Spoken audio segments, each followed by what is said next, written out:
Last we left our heroes, Hondo found himself face to face with a draconian being of shadow and flame.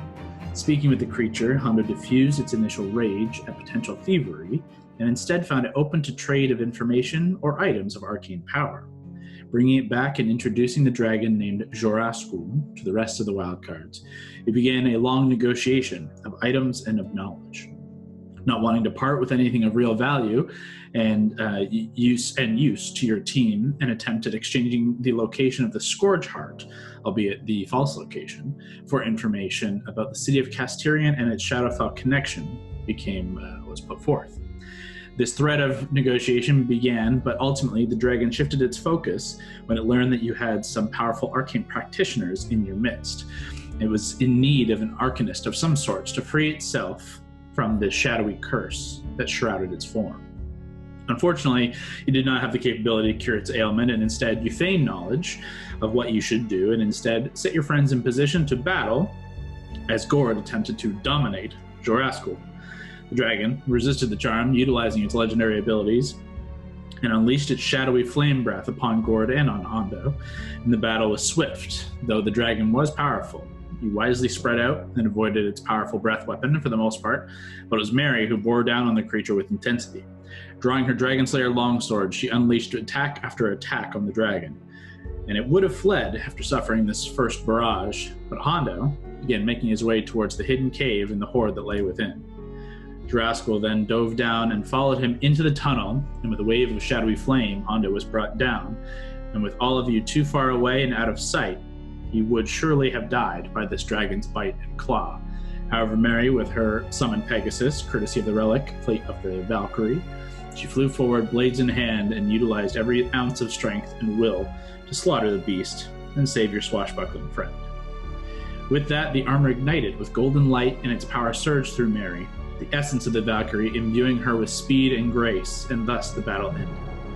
Together you survived, you looted, and then rested, and then continued your southern trek before long, through the fog, a ruined city began to take shape. Kas'Tyrian, ominously dubbed the City of the Dead, lays before you. Tall spires and crumbling remains climb along the cliffside to the east. However, following the dry riverbed in which you battled the dragon the night previous, you find yourselves at the banks of a dried harbor bay, the sandy floor covered in rock and rubble, wood debris and detritus. In the middle of this harbor, there stands an island, the bridge to which, from the eastern portion of the city, lies long broken along the floor of this dry bay, and a quiet dockyard lay further beyond to the western side of the bay. And this is where we begin tonight. I'm just picturing that city outside of King's Landing that was destroyed in Lord of the Rings. Wait, you mixed two different things. King's Landing is Game of Thrones. Oh, that was great. Oh. Like, what the fuck? Which city? Oh, that you mean city. Osgiliath? Outside of Mordor? Did you just pull that name out of nowhere? Oh, why did I think King's Landing, though? I'm wondering. Well, King's Landing feels like... Minas Tirith and King's Landing. It's where Aragorn... Minas Tirith is like the King's Landing of Middle-earth. That makes sense. Yeah. I got you. All right. I'm glad we clarified that. It does, to Kevin's point, actually look quite a bit like the ruined city of Osgiliath. You see, like, to the east for the most part, like ruined structures and buildings. So you see long, cracked and broken rubble, though where Osgiliath looked more stone and man-made, you can see the obvious signs of elven architecture. Still stone, and still crude in some parts, and old. But you can see the flourishing design and more sweeping curves of an elven style. However, to your immediately in front of you, the dockyards seem to have a little less of the stone structures, and more some stone structures, but less large and less impressive, seemingly more for the working class style. And you do see a dockyard a fair ways off across the harbor bay. The docks themselves, however, they don't look in great shape either. But I think we all voted to go up. That was like majority instead of going down to the docks. Do I have that right or had that backwards? Quite backwards, in fact. And go down on the docks. Okay. I was like, wait a second. I think I'm leading with what I wanted to do.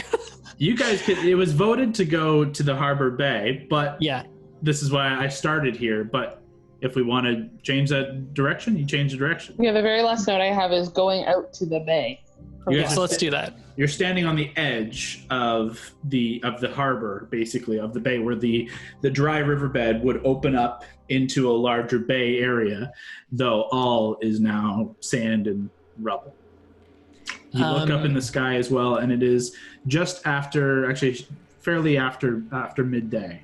So you're into mid to late afternoon. And the sky is still kind of foggy and dark. But please, go ahead. Could I do a perception check to see if I can see any, like, I'm looking for signs of life, whether it's, light in some of these decrepit buildings or something like that. Just trying to see if I can spot anything. Absolutely. Make a perception check. Ooh, that's pretty good. 16 on the dice plus 13 is 29. As you guys stand here and kind of look across, it's difficult to see out any further than maybe 120 feet, roughly. The fog here is still relatively thick. However, this fog actually kind of aids this perception check in a slight way. As you're kind of looking out over the bay, you see off into beyond the buildings on the east and beyond the bay itself, towards where you hear the sounds of ocean but do not see. You see for a faint moment a light ignite kind of the fog, and you don't really see it. Kind of ignites the backside of a series of homes and buildings up towards the east on the opposite side of the bay, and then it fades after about maybe 30 seconds or a minute or so. You notice that it's a fair ways off, more towards the ocean and beach side than the city side. But turning your attention closer, you don't see any signs of firelight or any immediate signs of recent travel, or people for that matter. And it is kind of eerily quiet. You don't really hear much of anything beyond the faint kind of lapping of waves in the distance. Is there any sign if there's no people? You'd imagine that nature would start taking over and animals, but there's no sign of animal tracks or. Make a survival check if you want to check for tracks. Tracks or is there random trees growing out of buildings and shit? I rolled like shit. Rolled a 10. Okay, you don't see any obvious signs of tracks, and you note that the terrain around here is kind of sandy. One that would lead you to believe that it's not great for growing much in the way of flora. But you also note that even with a kind of shitty survival check, but with your passive perceptions and investigation, you don't see much in the way of any plant life growing through amongst the otherwise abandoned ruined city. It seems to be relatively bare. While we're still on the outskirts here, guys, should we really just clarify our plan? Well, we know obviously we want to stop the fourth seal, but what's our plan here right now? We know Gambino might be here, members of his crew. Do we just kind of want to see what the lay of the land is like? Do we want to look for signs of the Revenant Vow? What's our game here? I think taking down Gambino will be a message to the rest of the world. I honestly don't disagree with you. It's just we're on a bit of a time crunch. And if it's If we something could that we could potentially take out ahead of time, we don't know. We know he doesn't like the Eldrazi, but we don't know that he's not. I mean, he'd take a paycheck, right? Mm-hmm. So if he normally, I guess apparently, even they abandon the city this time of, we heard that from someone. But if he was paid to stick around, he might fucking stick around. So if we can deal with them beforehand, we don't have to deal with them all at the same time. I'm just worried about us getting weak or one of us dying before the actual event goes down. But I don't disagree with getting as much info as we can.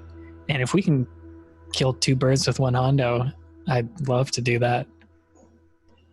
Even just seeing if there may be some locals here who haul ass during a full moon, get any information from anyone, and like you said, lay of the land. Let's try to figure out what, there may not be traditional resources, but what things we can get to use to our advantage. Even little things like lavender can make walls of stone in places that maybe will help us funnel things in a certain direction. Or we don't even know where this whole seal is. We don't know what the fuck this is for sure.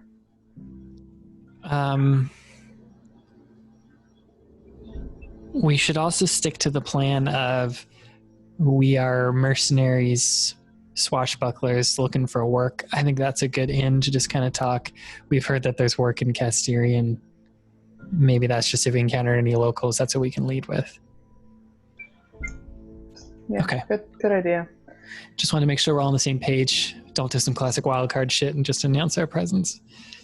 Maybe we should try to stay a little quiet. We don't want to scare off anything that might be here. Although it doesn't even look like there's much here.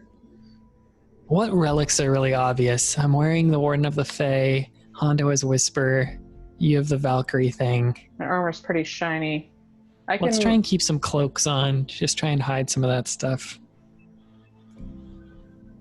I mean, we look around the group. We look pretty fucking capable. I don't know that random sellswords would look this capable. We just look so iconic, though. Dwarf, fish guy, cat guy covered by a helmet, human, beautiful man, and then weird lavender character. Yeah, we're a little memorable, which legendary. All right, let's maybe that's the play here. Let's work in, see what we can see. If we encounter some locals, let's try not to start a fight. Let's see if we can get some info. As well, remember we were told undead spooky shit can happen here, so just be on guard for that. Don't fall for any weird lights. Hondo, I'm sure you've encountered this shit before, but there's probably going to be fish people or sirens trying to lure you into their underwater lair to murder you and make you a sex slave. So I let them lure me in and then I murder them. That doesn't surprise me. Okay, well, great. Let's keep going. So maybe we just keep moving forward into these docks, just try and get a little further into the city. So to actually get further into the city or towards the docks, you would have to dip down into what would be the floor of the harbor bay itself. There's no pathway around really, but to move into the city would be to head uphill, so to speak. But if you want to head towards the docks, you just would have to walk down into the actual bay itself. If we were to do that, how long of a walk would that be when we're in that weird bay, formerly water? Not long. You're definitely closer to the dockyards than city center. You would be walking for maybe 20 minutes, give or take. You guys want to do that? We're already here. Yeah, we may as well. I'm trying to think if this ground looks pretty soft. There's a way that we can hide or lessen our footprints. Someone can't just follow exactly like we were trying to do to someone else. The only thing I can think of is potentially using that weird flask thing that Hondo has that just forever has water behind us. I don't know if that would do enough to kind of at least start to wash away the footprints so they don't look as recent. We could do maybe a combo of that and us trying to be stealthy and not leaving footprints. We'd move slower, but maybe just try and work on it. Hondo, you want to try and cover our tracks with the endless water? I will give it a go. Just imagine you're peeing and washing away our tracks with it. The only thing is, though, if there's no water around here, wouldn't someone be suspicious if they just saw random, puddles of water? Possibly. I mean, there's not a lot of standing water, but hopefully no one's going to come in the next hour. Maybe it has a little bit of time to seep in. Let's gauge it, see if it's just leaving a trail of water directly to us, and if so, then we'll stop doing it. Yeah, it's a good point, though. How does the item work, Kev? Can you look in your inventory? Mm-hmm. Does it? I know it can essentially continuously produce water. I don't even remember the name of the item itself. Decanter of endless water, is that it? Decanter. I think there's 3 settings to it. So that says steam produces 1 gallon of water, fountain produces 5 gallons of water, and geyser produces 30 gallons of water that gushes forth in a geyser 30 feet long and 1 foot wide. Wow. Yes. As a bonus action, while holding the decanter, you can aim the geyser at a creature you can see within 30 feet of you. I'm a little surprised you haven't used that yet. Yeah, we keep reading. Strength saving throw, or take 1d4 bludgeoning damage and fall prone. Instead of a creature, you can target an object that isn't being worn or carried and that weighs no more than 200 pounds. The object is either knocked over or pushed up to 15 feet away from you. Why have you never used this? This is right up your alley, pal. Like, I thought it was just a water bottle, really. I didn't really... That's kind of cool to use. Make someone trip, like fire hose them down. It might not work the way I was thinking, though. But that's exactly the way Honda would want it to work. Yeah, I know. It's great. What other cool shit do we have? I gotta look at my... who knows? Maybe the second setting? For the purposes of what you're trying to accomplish here, you would have to use your action, and it says the water stops pouring at the start of your next turn. So essentially every 6 seconds, Hondo has to say stream, fountain, or geyser, and it will continuously create whatever he produces. However, you would definitely be at a disadvantage for stealth as a result of constantly saying stream, fountain, stream, water, fountain, and then water gushing out. And maybe we don't do it. Not saying don't do it. It will cover your tracks for, like, if you think you don't want to be detected in the long run, it's possible. However, in the short term, your stealth may be hampered. Let's be stealthy. Let's walk in. We learn something about ourselves and that little decanter, but maybe we hold off. Cool. I'm going to start walking. Okay.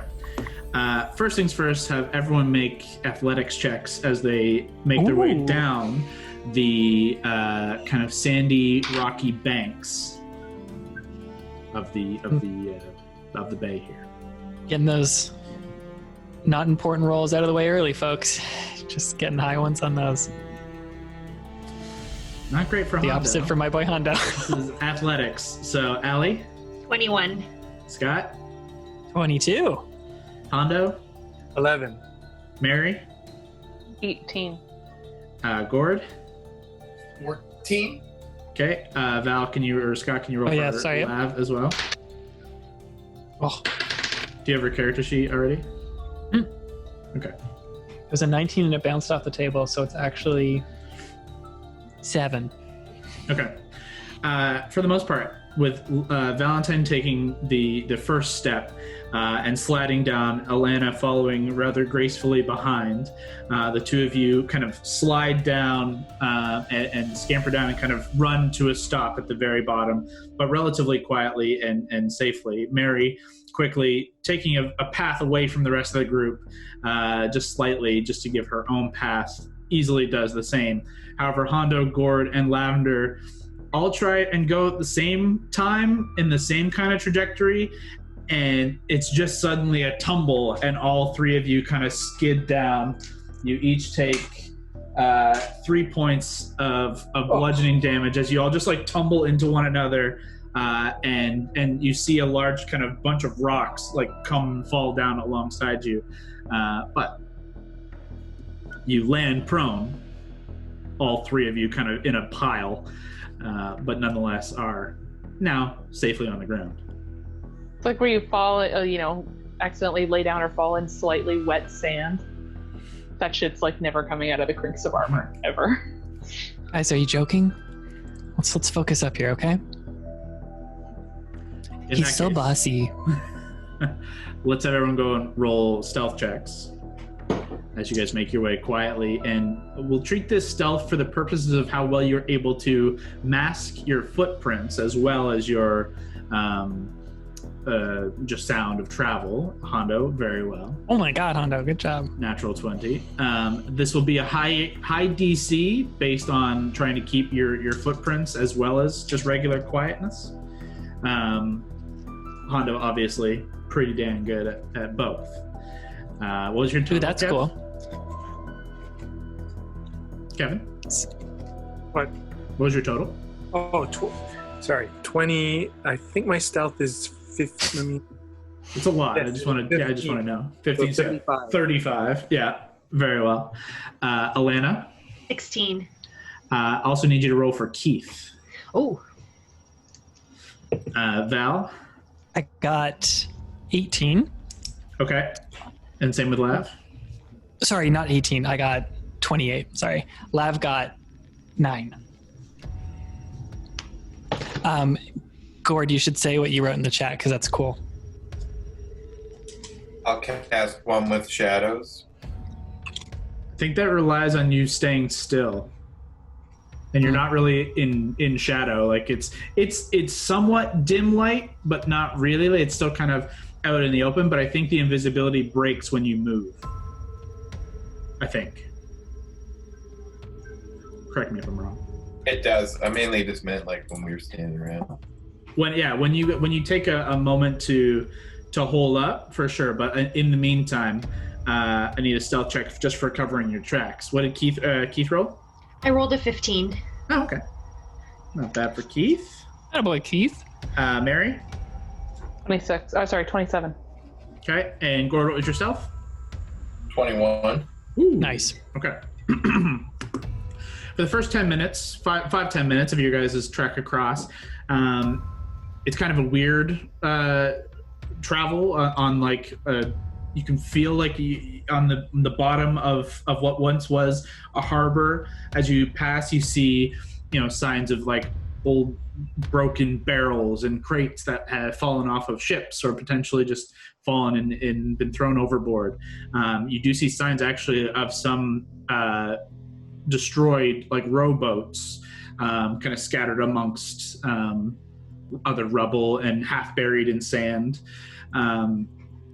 And there is just chunks of stone. You see, as you get closer to kind of keeping a little bit of a wide berth around this island, you see around the base of the island and kind of tumbling towards how far out you guys are, there are just big chunks of rock and rubble. And as you kind of look up at the island itself, as you kind of move your way around the island to get to the docks over on the western side of the city, you see a kind of hard to fully make out just from the perspective. You see a tall stone structure of several different towers and kind of spires, atop these towers, and it has kind of an ornate vibe to it, though kind of dark and definitely ruined. You can see the western wall as you guys kind of come around the one side at about the 10-minute mark of your travel.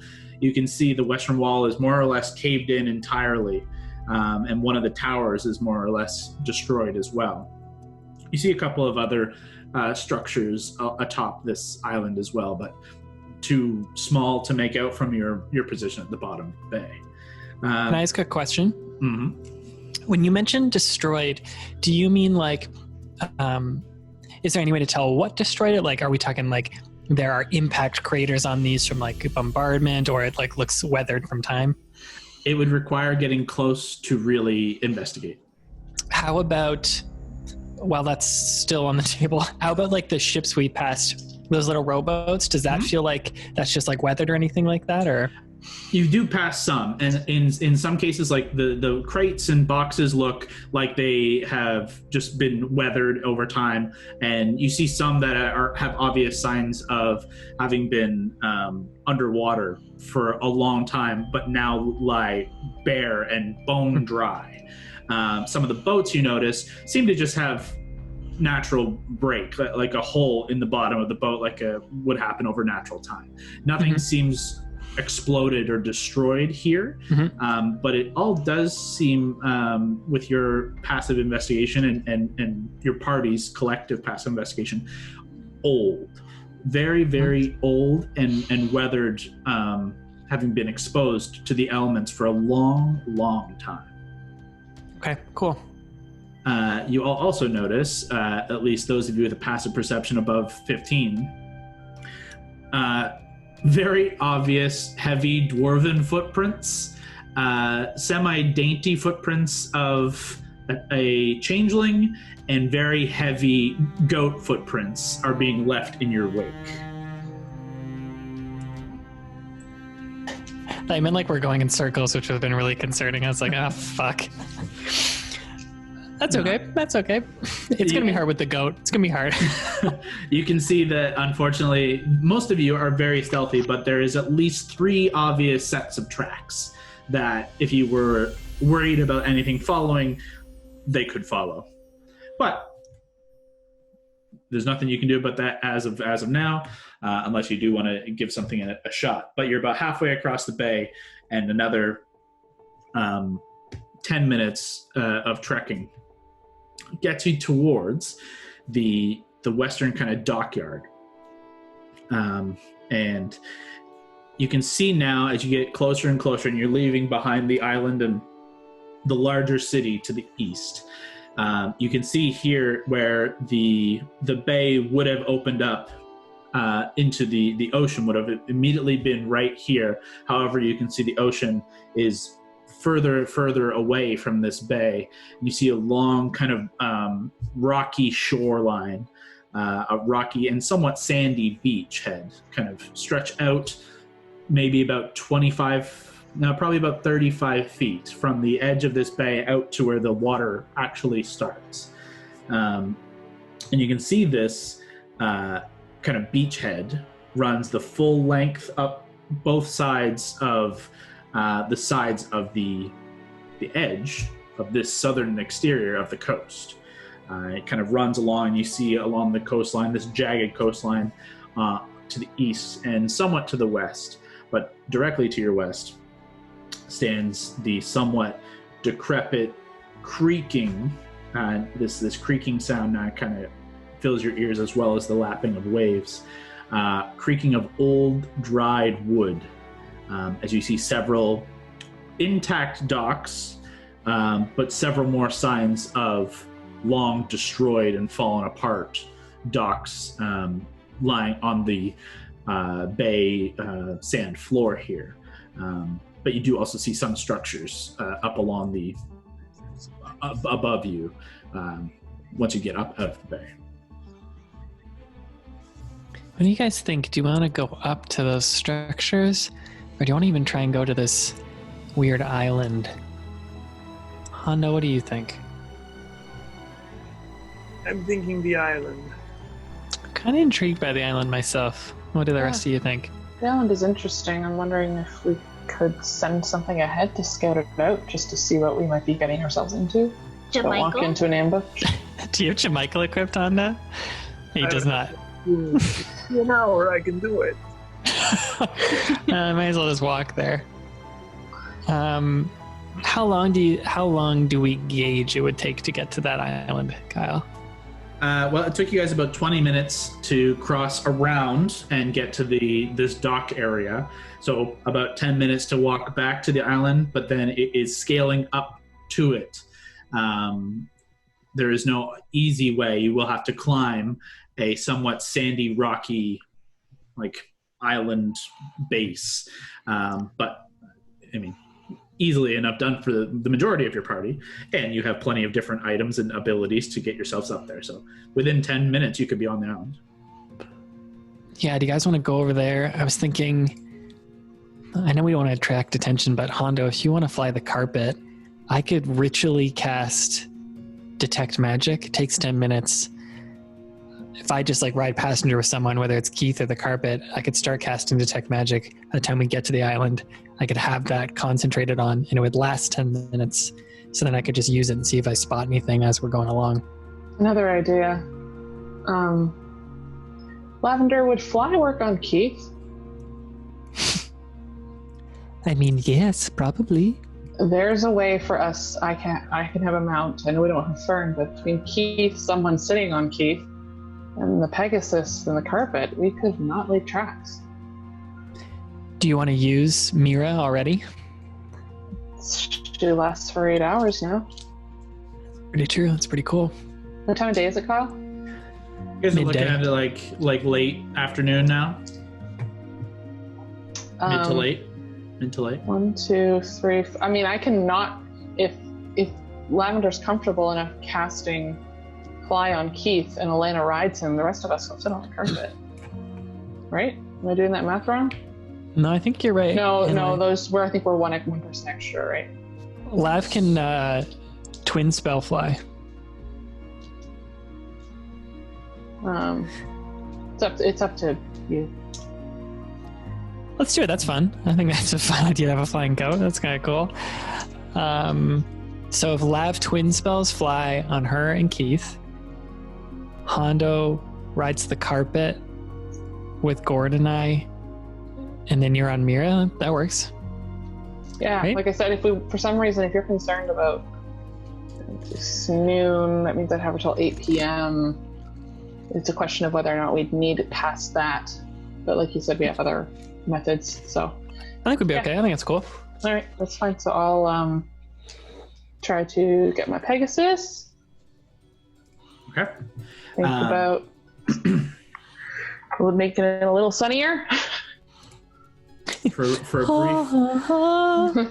a brief moment, the fog does dissipate as there's a column of light, and your Pegasus, Mira, does gallop to a halt at your side, and kind of nod its head down to you and look across your group, and is at your beck and call. Yeah, if we can fly over there at least, then A, we're not leaving tracks. B, it keeps us from potentially being having trouble getting up the side of this thing. It's a little ostentatious and a little easy to spot, but we'll just keep our eyes peeled for anything else looking back at us. I like this plan. I also like flying Keith, so let's do it. And then Lav will cast fly on. She'll point at Keith. I guess she has to touch him. She'll touch herself and Keith, and then twin spell fly. I don't know how long that spell lasts for. Fly? Mm-hmm. I think it's 10 minutes. Yeah. With a fly speed, you could get to the island inside the time with no real issues. But she's twin spelling. Mm-hmm. So just mark off the I don't know if it's up to the level. That's what I just read, so I think it's 3 sorcery points. That's right. So yeah, mark off those 3. But yeah, with Keith flying, which is an odd sensation both for Keith and then for Alana on top, as suddenly he's trying to learn how to figure it out. I think he's done this before, but once, yeah. Keith doesn't quite remember. He's been through a lot. There's a brief moment where he begins kind of just spinning in place, and Allie, you're like half hanging on and pulling over the other side. But actually, I'm gonna have to make you make an animal handling check. Oh, I can do that. See if you can wrangle him, calm him. Okay, not bad. 19. Yeah. Nice. As he just is about to like tip over to like halfway in the air, you reach down and you calm him and you give him some reassurance, and he kind of figures out what he needs to do and begins just following the group. Definitely not leading, but following. Lav will take out like a little bit of rations or whatever Keith eats and just kind of dangle it in front of him as she flies. Definitely start Come following here. Lavender. Come here, doggy. That's a nice doggy. Yeah, he will definitely start following Lavender as you guys are going to take the 10 minutes. It would take less now that you're flying, but knowing Valentine wants to ritually cast some stuff, you don't go at a super fast pace, and you guys easily cruise over top of the sandy bay and the assorted kind of detritus and debris, and kind of creep up over the edge and then a little higher just to get a little bird's eye view of this island. And you can see it's not a large island necessarily. It's actually relatively small, And you do see a bridge that once connected the larger eastern side of the city.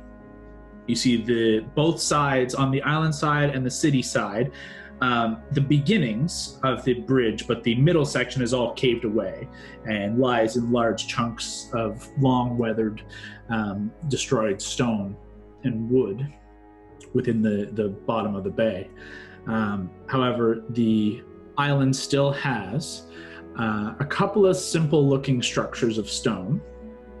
There is also a simple looking singular spire or tower that is maybe 15 feet tall, but seems relatively thin.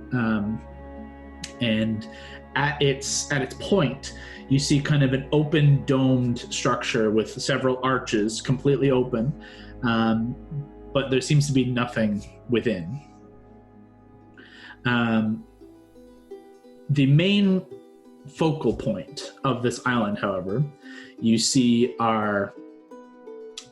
is a church or temple by the looks of it. You see tall arched peaks and what once was beautiful stonework architecture, making out the exterior of a relatively elegant church or temple. 3 strong cylindrical towers are both defensive and decorative aspects of this structure. Simple arched windows are set along the lower walls at regular intervals. However, along the southwest wall, you see a massive stained glass window has been set into the upper arch of the wall. However, what it depicted has long been shattered. The lower frame and shards around all of the edges still remain, but the main structure and imagery is long scattered to time. At the central entrance, as you kind of take kind of a bit of a swirl circle around this island over the last remaining minutes of both Fly Spell and Valentine's Ritual cast, you see there are 2 large arched doors of wood. One still hangs while on long rusted iron hinges, while the other appears to have been shattered and rotted away over time. However, in between the 2 doors that are they're individual doors, and then there's a statue between. You see an impressive statue of a feminine form wrapped in long robes. One arm is outstretched but broken at the elbow. The other hugs a hefty tome to her chest. The face is difficult to make out from a distance, and any kind of features are difficult to make out without further closer inspection. But you're able to see, for the most part, a once beautiful church or temple, but also, as noted, as you kind of finish your circle around, you notice the western wall and western tower have been kind of caved in and broken away, both inside, and some have strewn out into the sides of the island and down into the bay below. You note that you do not see any signs of greenery. The ground seems to just be dry dirt, and maybe some very, very faint signs of kind of yellowing grass, but mostly rock and dirt. Broken tile as well. But yeah, that's what you see.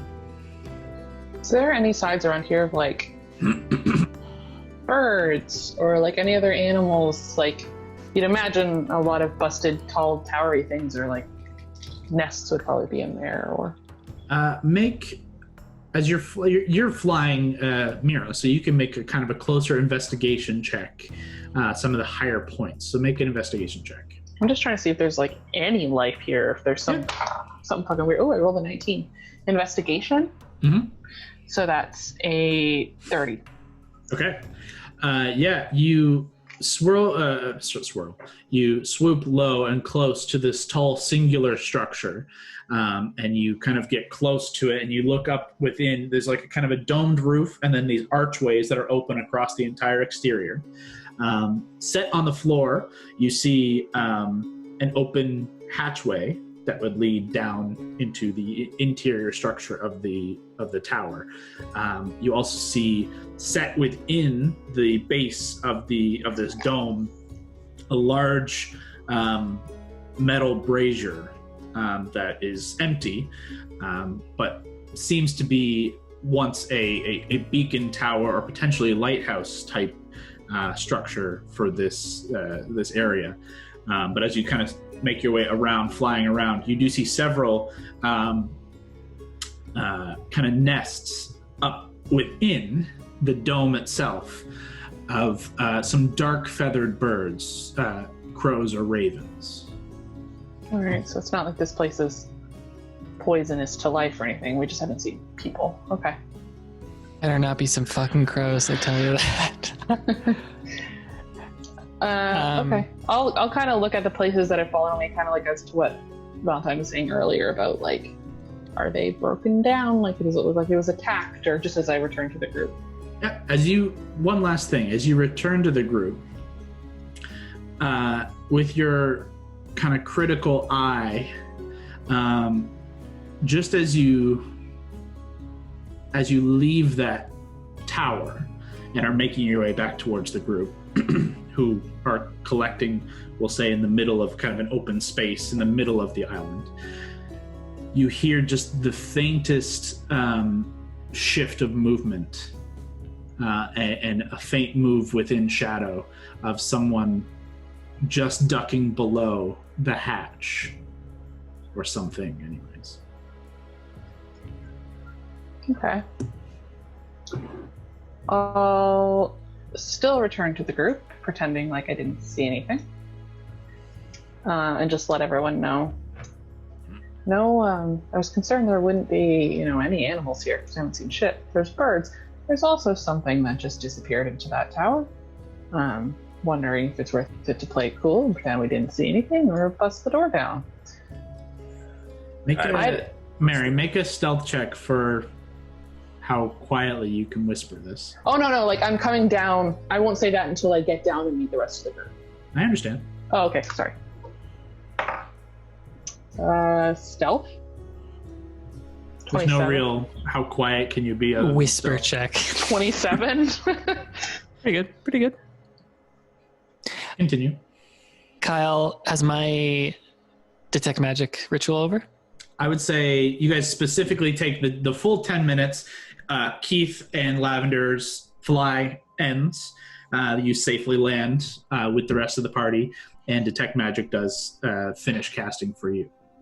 Perfect. Immediately, everybody is fucking blinding you with an array of different styles and types of magic. You are covered. I don't think I've ever done this before. Go away. Everyone get out of my vision. It's too much. We know this island, believe this whole city used to worship the Raven Queen.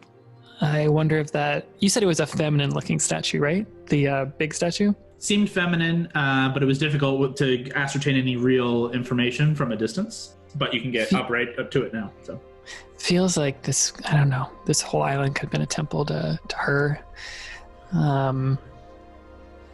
We also know that dead things rise here, so let's be real careful, especially if we're on a spooky fucking island with no water around it. Mary, that's interesting, and I can tell you're just really thinking about it for a couple minutes and you don't want to say anything. Mary just keeps her eyes to the top of the beacon tower. Yeah.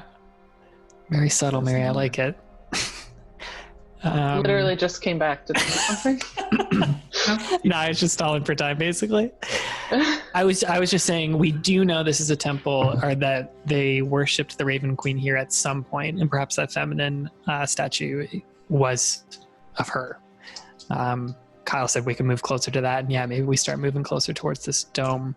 The tower that Mary thinks she spotted someone in, is that one of these towers near that dome structure? It's a separate structure on the southern tip of the island, okay. Where this central temple kind of takes up the majority of the space of this island. It would sit on the north edge, so they're kind of on the opposite sides of a relatively small island. It would take you only a few minutes to travel between, but it is more of a singular structure, like a beacon or lighthouse style structure, where the towers of the temple were much more rotund and more squat as just parts of a structure. Is the tower closer, I guess, farther away from the city? And is the temple closer to the city, or is it like they're either side of this? Equidistant, essentially. Like they're both on the north and southern tips of the island itself, and the larger city extends off to the east, whereas and the smaller section of city and dock would be to the west. Gotcha. There's no real difference in space. Oh, so it's like a big horseshoe bay. Gotcha. Exactly. Yeah. Okay. It's not farther out. It's like in that harbor. Okay. Yeah. Why don't we start? I don't know if we want to start moving towards that tower. Maybe we check out this temple thing first and then see. Is that okay with you guys? Yeah. I think anything, depending on what we find, I think it's important to remember that any of these could be allies or someone with potential information, just souls who live here, who might not be bad guys, they might not be anything, they could just be people, and any information we find out is better than nothing. Storming in might not be the best option. Gord, you're kind of into the spookier stuff. Are you picking up any weird signals here? Do you feel like anything sinister is going on here? It's like everywhere we go, there's something going on. So it doesn't feel that different from anywhere else. Are you able to, did I imagine this? I don't even want to say it. I would have no way of knowing this. Valentine would have no way of knowing this. But can Gord talk to dead people? Is that something you have like as a feature?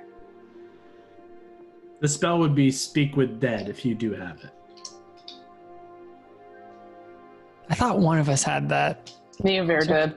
Neovir had it long ago. We've used it with Neovir, but I don't think we've used it since. I don't think Lab has it. The cleric would just be so useful right now. Detect good and evil. Yeah, we fucked up. Gord as well. I should have noted this as you guys made your way closer to this area. While you don't get the sense of anything to what Valentine is kind of alluding to, and while you ponder whether you have the ability to speak with anything that is dead, you do feel something as you begin to take in your surroundings and step foot on this island. You didn't feel it in the bay, you didn't feel it while you're towards the docks or the ocean itself, but right on the exterior of this island and this temple or church, there's a well of burning hatred that is bubbling within you. You can almost feel like a flashback, almost like PTSD, years of pain and torture, all just crashing down upon you for a moment, and you feel the ferocity and anger of the demon lord of undeath just welling up within you as you look on this temple to some unknown entity. But there's just this heat that is growing. Not causing any damage, not causing anything beyond this beginning, just constant like waves of almost nausea and anger that you now have to deal with on top of the rest of what you're going to have to deal with. I'll start just leading us towards that the dome structure. One, to get away from the blinding light of my friends, and two, to kind of look for other little, like, if there's any signals coming out. So you're heading towards the tower and not the temple? Sorry, no, the dome temple, not the tower. Yeah, as you break away from everyone, at least stepping forward and losing the blinding light of several different styles of magic, nothing immediately catches your new sense of arcane detection. And as you make your way into what is kind of like an exterior rotund outside of this temple, you can see the walls kind of circle around where they aren't broken. You can see these tall arched kind of windows within this kind of rotunda. May once have had ivy, and you can see just like faint signs of old, long dead plant life. But nothing is thriving at all. But you make your way into this into the central portion. You see the two doors, or the space where one door is now broken away and the other still standing.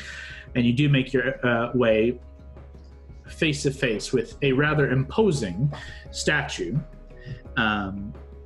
The arm broken away. The face, though, now that you are face to face with it, you can see that the features are soft and somewhat indescribable.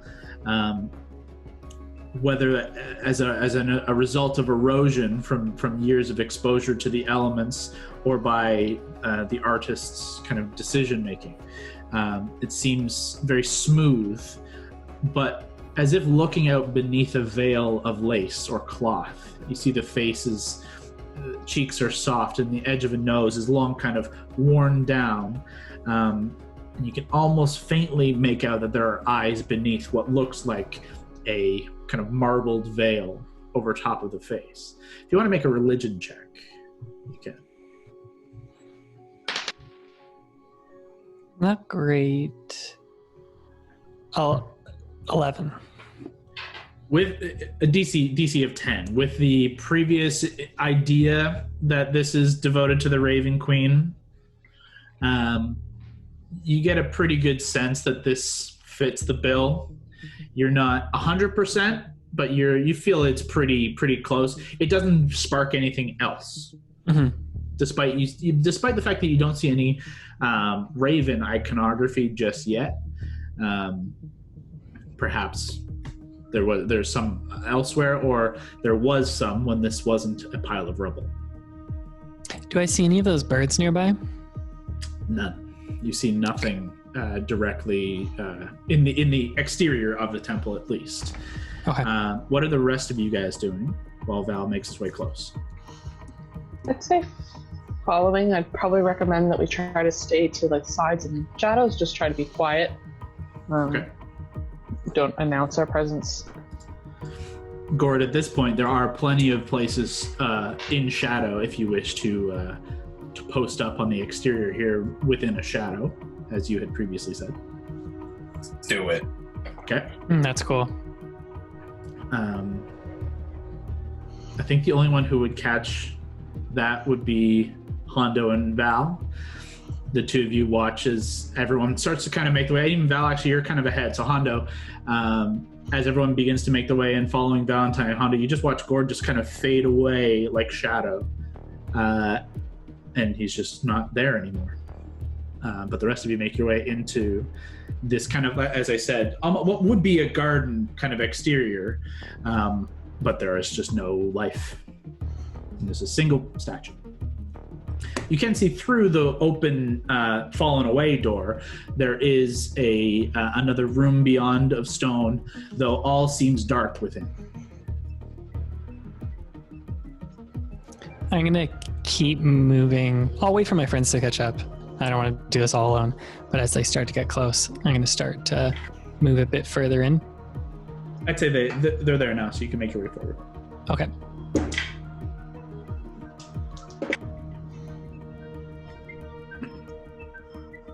Through the main doors, there is a small rotunda room, roughly 30 feet across. Both Allie and Mary, you will be able to bring your mounts through the door, but as you let the rest of the non-mounted crew walk forward, it will start to get close and tight for you guys to bring mounts through. Just as a heads up, as everyone begins to make their way within. I think maybe we'd like try to stash them somewhere kind of covered so they can stay, and I don't know what the distance is in terms of like the whole psychic connection thing, but just be like, let us know if they see anything. Sure. Let's have both of them make a stealth check for both of them using their stats. Oh, I guess I can take this elk out of my little other section, right? They ran away. The elk are long gone. R.I.P. Aurora. R.I.P. Hardly knew you. You guys in mounts. In fairness, that one's on me. 17. 15. Okay, pretty good. Pretty good. You guys stash the mounts. This will also matter only for Gord. Are you going to stay outside in shadow, or are you going to follow inside? Where there is other shadows, you could do the same and take another position of invisibility in this rotunda area or further within, or do you want to stay on the exterior, Gord? I'll stay on the exterior. Okay. Then in that case, you watch Mary and Allie kind of lead both steeds around the, the northern edge, where you see there's within shadow on the outside of this kind of what would have been a garden area, there's just a fallen bunch of rock and rubble of stone, but it's kind of a little alcove that they're kind of tucked just around the outside, away from prying eyes as far as you can tell, though both stand out a fair amount, both large creatures, but you think that they are doing a pretty good job of hiding as best they can, and you do your best to kind of cover them with whatever you can find. A shiny goat armor and like a literal Pegasus from Mount Celestia. Glowing in white. Yeah. You do your best. All right? And you guys begin to make your way back inside. Neither of you noticing that Gord is still invisible, hiding in shadow. But nonetheless, the rest of you, the 5 of you now inside. Through the main doors, there's a small rotunda room, roughly 30 feet across. Along the walls, you see more windows that are open to the elements back out into this kind of garden area. And you see 2 more statues. These more smaller, humanoid size. They're slightly larger than all of you, but the one exterior maybe stood 15 feet tall. These are 6-7 feet. Their arms are held together in front of the robe, holding their hands before them, cupped one under the other. The floor is chipped and cracked across the expanse, and you do see some faint signs of grass and weed pushing up through broken tile, though notably not a lot.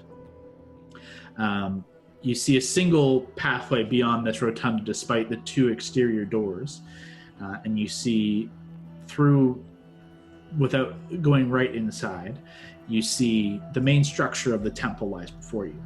You see faint light spilling in through the open roof, and the western tower that you've seen lies broken beyond. Through the south wall, some of the rays of light shine through the remains of the stained glass window, and you see these faint kind of thin lines of purple and blue hued light that fall across stone benches that still remain within the temple. But the majority of these kind of multicolored lights cast their light across this massive face that looks out directly across the center of the temple, directly in line with this door from the exterior rotunda. The face is massive, encompassing the full space between 2 towers on the corners of the western wall, situated center mass of the wall, and by your best estimates, standing about 15 to 20 feet in height, and 8 to 10 at the side. It looks like it has sustained damage as well. From its right eye to upper lip, it's been cracked and cleaved away. The rest of the face glares imposingly and unsettlingly towards you as you all stand at this kind of entrance to the temple. It seems oddly unperturbed, but something within the construction kind of gives off an air of anger or grief, pacified beneath this kind of almost expressionless glare. What do you do? Hey, Hondo. You mind checking this place for traps before we go any further? Thought you might ask. All right. Make an investigation check.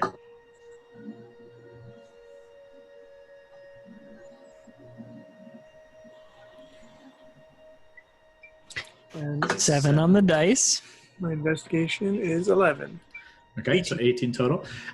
Gord, can I also ask you to make a stealth check at advantage while you're invisible? Hondo, you get a pretty good look on the way in here. If ever there were any traps laid within this temple, there's none within the rotunda, and it seems the main floor of the temple before you is untrapped. You see no tripwires or trick tiles, and a lot of the floor and everything within here seems relatively broken. So if ever there was something here, it's long not working. But you see no obvious signs of traps or triggers thereof. Gord, what was your stealth? 20. Okay. Nice. Lavender will just kind of shoulder up to Brawley and put her little hand in Brawley's hand and just be like, I thought maybe you'd be scared, so I'd hold your hand. Oh, thanks. Well, anytime you're scared, you can always hold my hand. I'm not scared at all. I just thought you might be scared, but thank you. I'll hold your hand. Okay.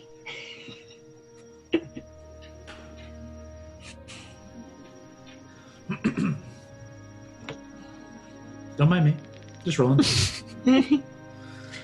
I will, now that I have felt reassurance, Valentine will step towards this statue. Are there any engravings around the statue? Any do we see any reliefs or any iconography? The central face thing? Yeah, the one that had it's cleaved. Mm-hmm. You make your way across, kind of picking your way across, and the rest of you who do follow, it's a little bit of tenuous stepping across rubble and broken glass that still lies here. You hear the kind of tinkling and cracking beneath all of your steps as you make your way closer, and this is where the bulk of the glass is kind of fallen in. It's just beyond rows of benches and pews of stone to the kind of base, almost like an altar before this face. You don't see any. You do see several reliefs that you see kind of depicting some dark robed looking figure.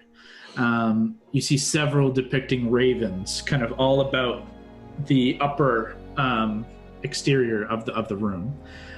Make an investigation check.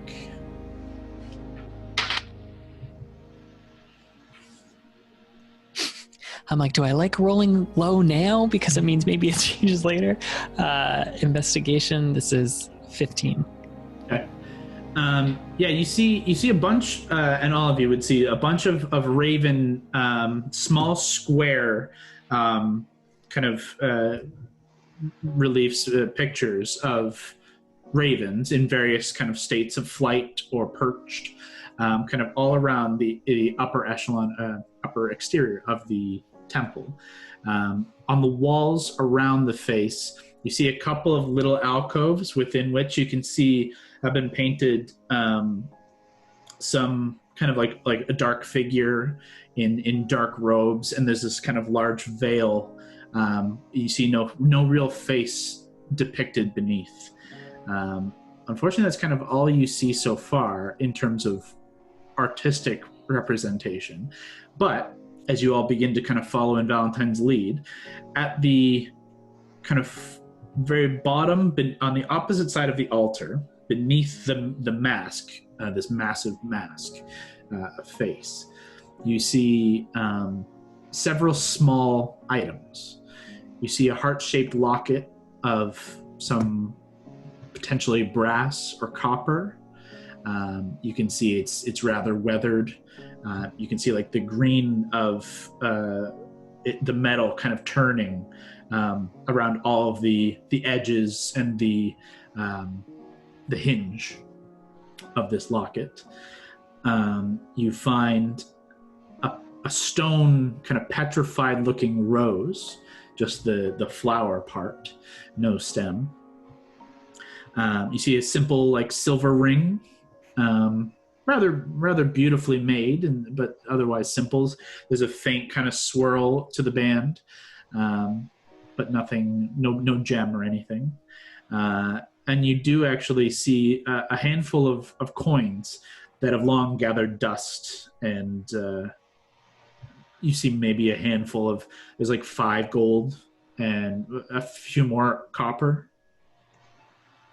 Is there any sign of like other footprints in here, or make any an other investigation check yourself?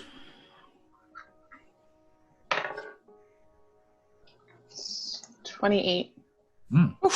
Damn. You see, as you watch Valentine make his way towards the base of the kind of statue, this mask face, you do see some faint shift in the dust, and the layers of dust and just collected dust around the exterior of the room. You can see a couple of points that are not necessarily recently cleared, but definitely don't have as much dust as kind of the main pathway through here and this space here. You do note, actually, 2 of the benches to the back have been entirely cleared away of both dust and debris, and that kind of stands out to you. Am I picking up any magic from any of these items? Thus far, there has been no sign of magic. All of the items here are mundane, and there's nothing from the relief or the glass, anything unfortunate. Then can I, actually, fortunately for me for doing this, can I go towards that locket and see if it opens at all? Sure. You begin to kind of go to fiddle with it, and you can see there's a hinge. You can tell it does indeed open, but it doesn't easily, and it under your first kind of attempts at fiddling with it, it doesn't budge. If you want to try and make a strength check, you can try and pry it. I don't want to break it. I'll just put it back down. Okay. Lavender can maybe mend it so that it's, I don't know if that works. I can certainly try. Maybe make the hinges work again or something. Or if Valentine accidentally breaks it, Lavender can fix it. The spell repairs a single break or tear in an object you touch. Yeah, can she try and go up to it and try and... Does that work? Mend some other rust off to make the hinge work properly? I'll allow it. She takes it within her hand and casts the spell to it, and you just like it takes a couple of casts. It doesn't work perfectly, but the first cast you can see some faint kind of flakes fall away, and it probably takes about 4 rounds, fucking 24 seconds, not a ton of time.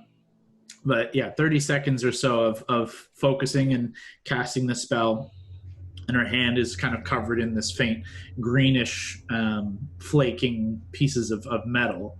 The locket does indeed seem to shine a little nicer and cleaner than it did before.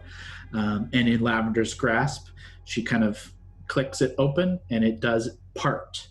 And within, Lavender sees this very small lock of blonde hair. It's very thin and fine and very small, not a ton. She'll just like show the group a bit and then put it back in, delicately close the clasp and put it back down. Valentine will saddle up to, I've been saying like saddle up a lot tonight. Valentine will saddle up to Mary and just like shoulder her a bit, be like, I don't know how you and your horse thing work, but with Fern and I, we kind of have like a bit of a connection. Sometimes I can feel his like emotions or his thoughts if it's very urgent. Do you have that with here at all? It is a good question, Kyle. Is it similar to Fern? I believe so. I believe it's the same idea. You have a connection, and there can be passage of, you're not very far. It's within a certain range that you can kind of communicate. It should be under the either within the spell terms or in the description of your item for specifics. Okay, I think so. I asked her to keep watch. Why? Was there something specific you're looking for? No, that was it. I was just hoping that if she's out there, and she might be a little more observant than Keith, if she sees anything, just wanted to know if she could tell us. Like, we would know instantly if whatever in that tower came looking for us. Yeah, it says the Pegasus can communicate with you telepathically. So you have advantage on effects of 3 from the mount.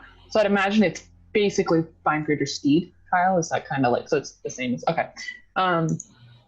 Yeah, let me actually see. She might be slightly more wise than Keith, but I'm not sure. If she can communicate telepathically, that's all I mean. Yeah, that works. Someone's, I don't know that, can't say that someone's been here today, but someone's been here and obviously takes care of this place. Maybe this place still's a caretaker. Maybe that's who I saw. Just treat it with respect. I mean, another alternative story. Followers of the Raven Queen. Heard a tale of the city. So we know that something bad happened here in Kas'Tyrian, and a chosen of the Raven Queen went bad. Something failed, they got tricked. They started wielding this keeper's scythe that's death in a very bad way. Something like that happened. I think Dorsane tempted them. It could explain why this island looks so decrepit, why there's not a lot here anymore. It's not being watched over. Do you remember when we were in the Soul Forge back in Haverfeld, Hammerstock? And we were in the Soul Forge, and they were saying how we could hide here from the zombies in Raymond because it was hollowed ground. No undead could come here. I was wondering, this place might be the same. I don't know. I mean, it's like a temple to the Raven Queen in death, but I wondered if it's broken, if no one's been worshipping true. Here. I don't know. Could you detect that with your magic? Shit. I don't know. I'm not a cleric. I mean, either way, this island does seem relatively defensible. If we can find whoever lives here, it might not be a place to hole up if we need to, but I think that's kind of what I was leaning towards. Figure out whoever the fuck is here. I don't think this is the island where Gambino is. Did you just hear that noise? My dog shaking her head? Yes. She wants to go visit Kyle upstairs, but knows the door's closed. Hondo, you look like you're itching to say something. I think the problem is we are being too stealthy. Let's make it known we are here.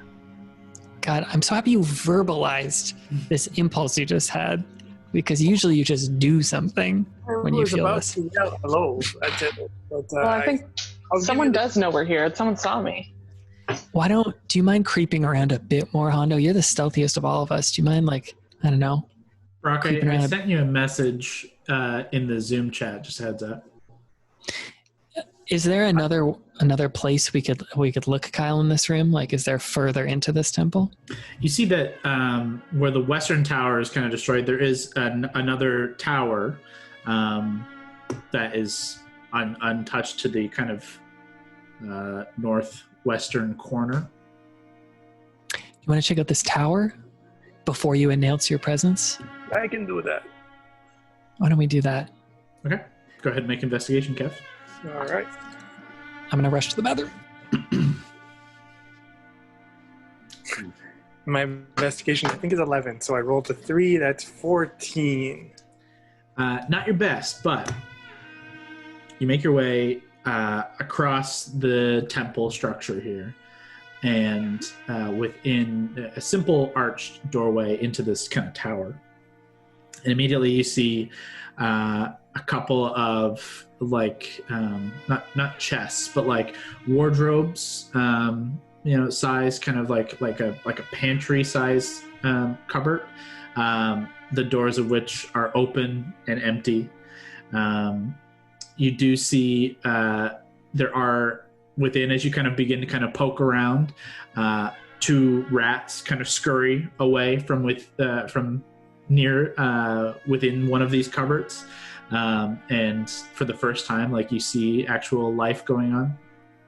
And you see that there is a staircase that leads above, kind of spiraling up and above within the tower.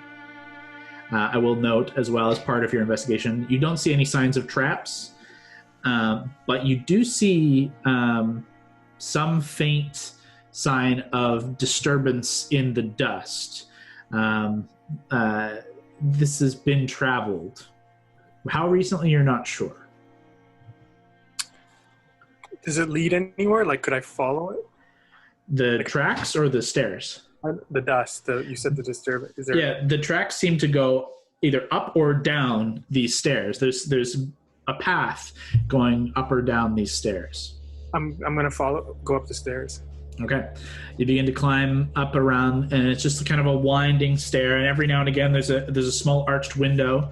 And as you come up around one corner, one of the windows actually has a nest. And just as you kind of come up and around, a raven swoops down around and swoops around your head, and then flies out one of the other windows. But you continue, and you see at the top there is another small space similar to the one at the base. You see another couple of wardrobes, but you find actually you see 3 bedrolls are laid out along the floor.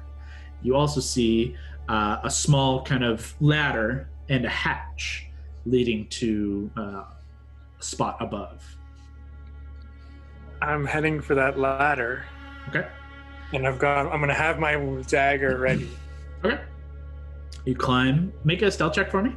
Okay. On the earring, I'll just be like, "Hey, Hondo, how's it going?" There's like sleeping bags. There's like a ladder. I'm going up the ladder, and yeah. Oh, okay. Be cool. Yeah. We may need these people. Oh yeah, stealth.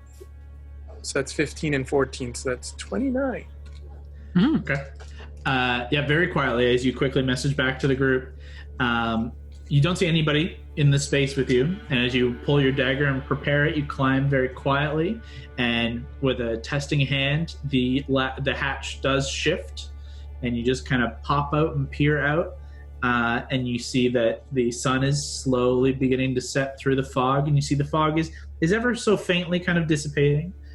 And you see no immediate sign of anything, any figure, any person. And you push out a little further, and indeed there is nobody up here with you. But you can see there is these kind of small battlements around the top of this tower, making it somewhat of a defensible position. But nothing beyond this. It's just kind of an open, empty space of stone. However, is it here? I just yell. You yell at the same time as another voice kind of creeps through the main portion of the temple. And Gord, as I messaged you, Gord, you see these 4 figures making their way through. Oh. But one stands kind of in the central portion of the outer rotunda in this kind of garden area, and shouts inside to the rest of the party inside and says, "If you value your lives, you best not stay here." We definitely value our lives. We also value new friends and allies. You'll find none here but death. This is not hostility, just a warning. We mean you no harm, but others here will. Is that your sleeping bags we found? Indeed. We reside here for a time. Yes, you would be both. Well, you wouldn't be seeing, but you would hear this. As you're kind of above, now exposed to the elements, you hear this voice kind of shouting within. You hear it from both below and outside, but you don't see. I'll just quietly whisper. Is Gord not with us? He's like been hiding in the shadows? Or do I have any read on where he is? You're not really sure where Gord is. Gord can, Brock, you can see and hear everything from your position. You're kind of within shadow, and you know where some of these figures have made their way to. Obviously, you can see the main one standing kind of center in this garden area, but none of you can see anything from deep within the temple itself. So I'll just publicly radio then to our group. We got some people talking to us. They don't seem that threatening. I'm just going to go make contact, though. And then I'll start walking towards the voice, and I'll say, I'm coming out. Just want to talk. Don't mean any harm. Could I see them over the side? If you look up and over, make a perception check.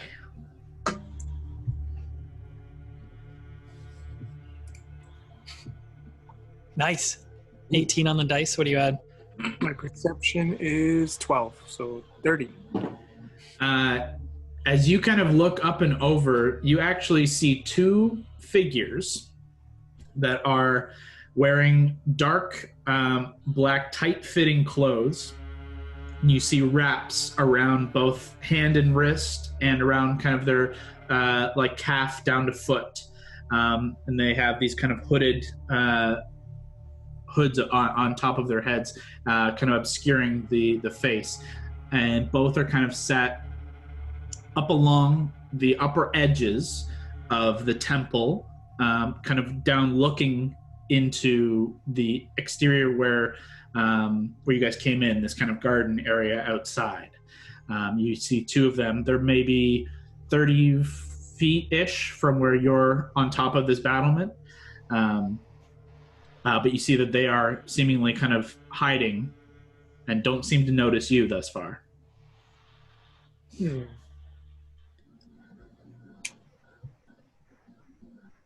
you want to think for a sec while I keep talking? Okay. Coming out.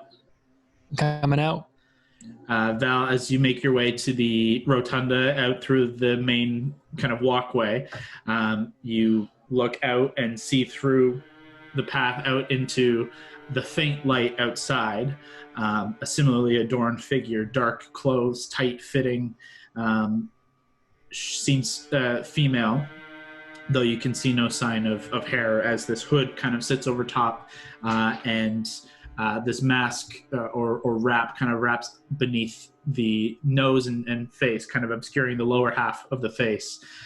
You see wraps around wrist and hand and kind of calf down to foot, though she seems female in form. She kind of looks across and says, we know there are a handful of you. We would prefer if more would show themselves. Oh, sorry, I was going to say, I just didn't want to interrupt. I'd walk behind Valentine. Okay.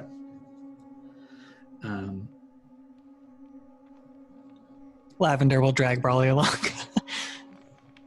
Seeing you guys all making your way close, she says, what seems to have brought you to this city, to this place?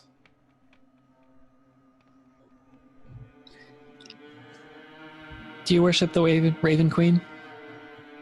Her eyes kind of just like squint ever so slightly. She says, in a way. Do you? No, I'm a chosen of the Summer Queen. So what business have you at a former temple to the Raven Queen? And speaking of higher powers, we're on a bit of a fact-finding mission, and we were kind of directed to come here to Kas'Tyrian.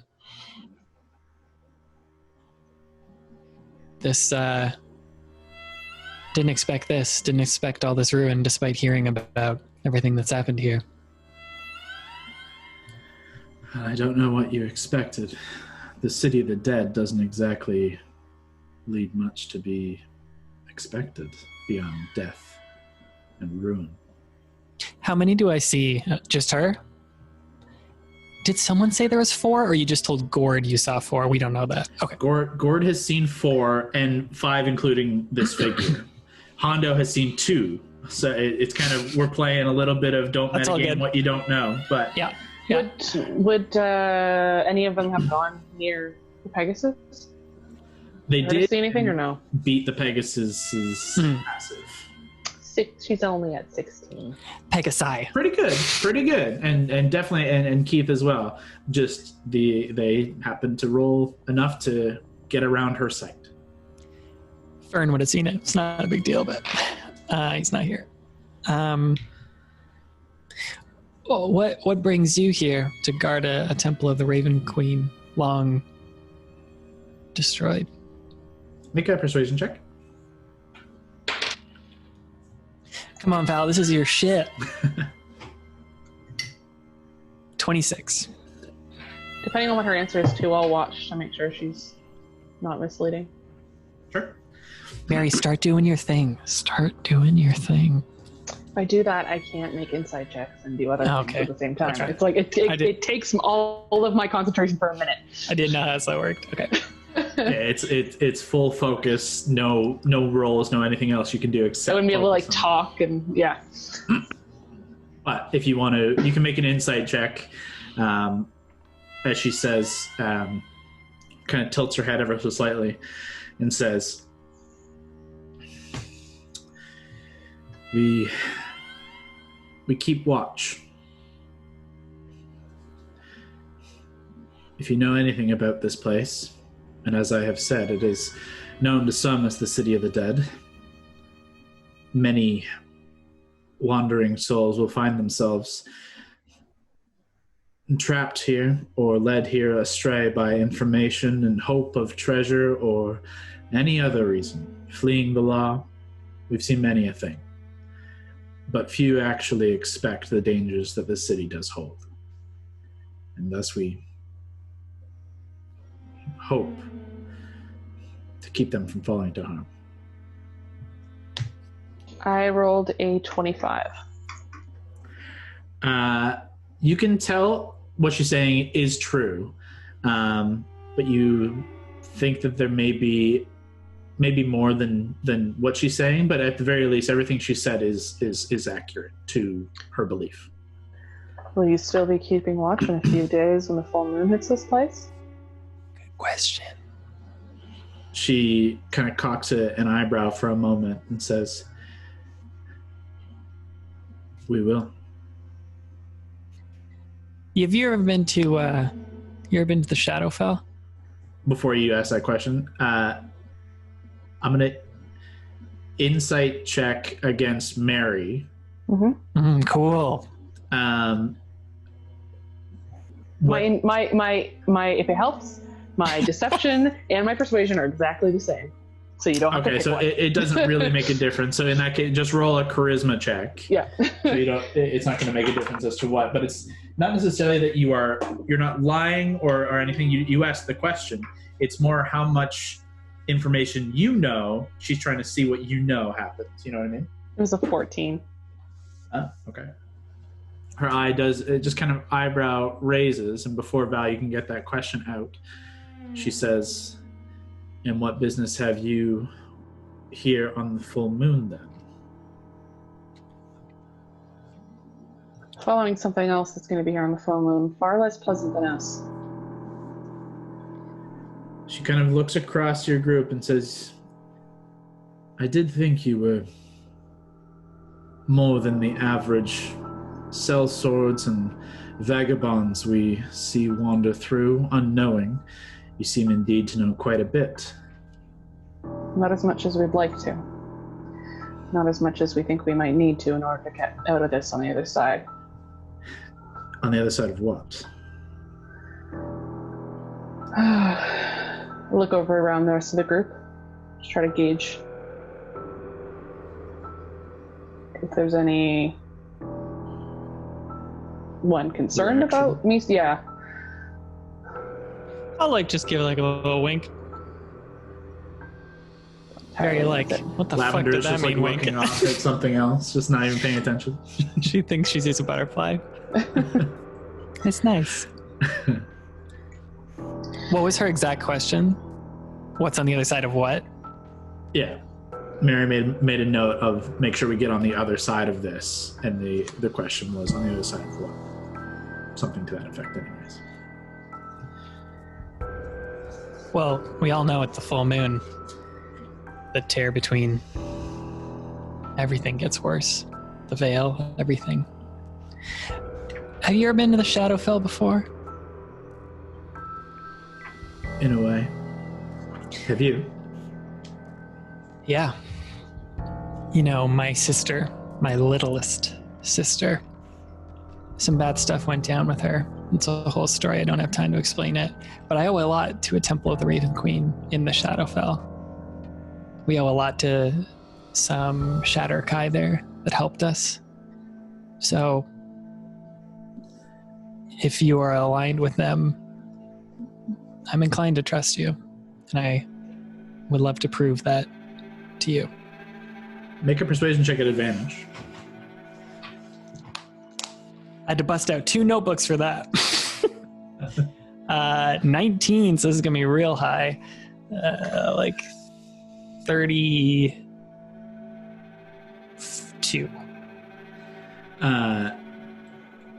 She says, we're not necessarily allied with any Shatter Kai. However, as I have ascertained and as you have led on, you have a relatively good idea of what happens here. And if you believe that there is something worse coming, perhaps we have some mutual protection of one another, as well as mutual information to share. Then we're all ears, and we got loose lips. There is something bad happening. Believe it perhaps originates from whatever happened here long ago to make this place look the way it is. She says, in that case, perhaps introductions, some tea, and we can get in and sit down and communicate for a time before the sun goes down. If you would be willing. Yeah, sure. Can I ask you a question and I'll share at the same time? I got 2 guys hidden. How many guys do you got hidden? 5. Oh, that's better than us. Hondo, Gord, I think this is going to be okay. They invited us to tea. She looks up and just does a couple of hand signals. And you guys watch as Hondo, you watch the 2 you saw stand up and they jump down into the rotunda and land 3-point landing, but silently. Like they make no sound. 2 others jump down from the opposite side that Hondo you did not see. Gord, these are the 4 you did see. And one actually steps in from inside behind you. Jesus. I love the idea of Hondo just leaning over the battlements and just waving.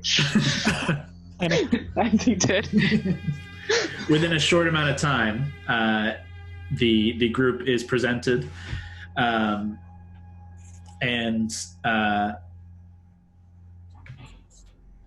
the leader introduces herself. My name is Silene Van Moon. We are, I suppose we're part of the Valar.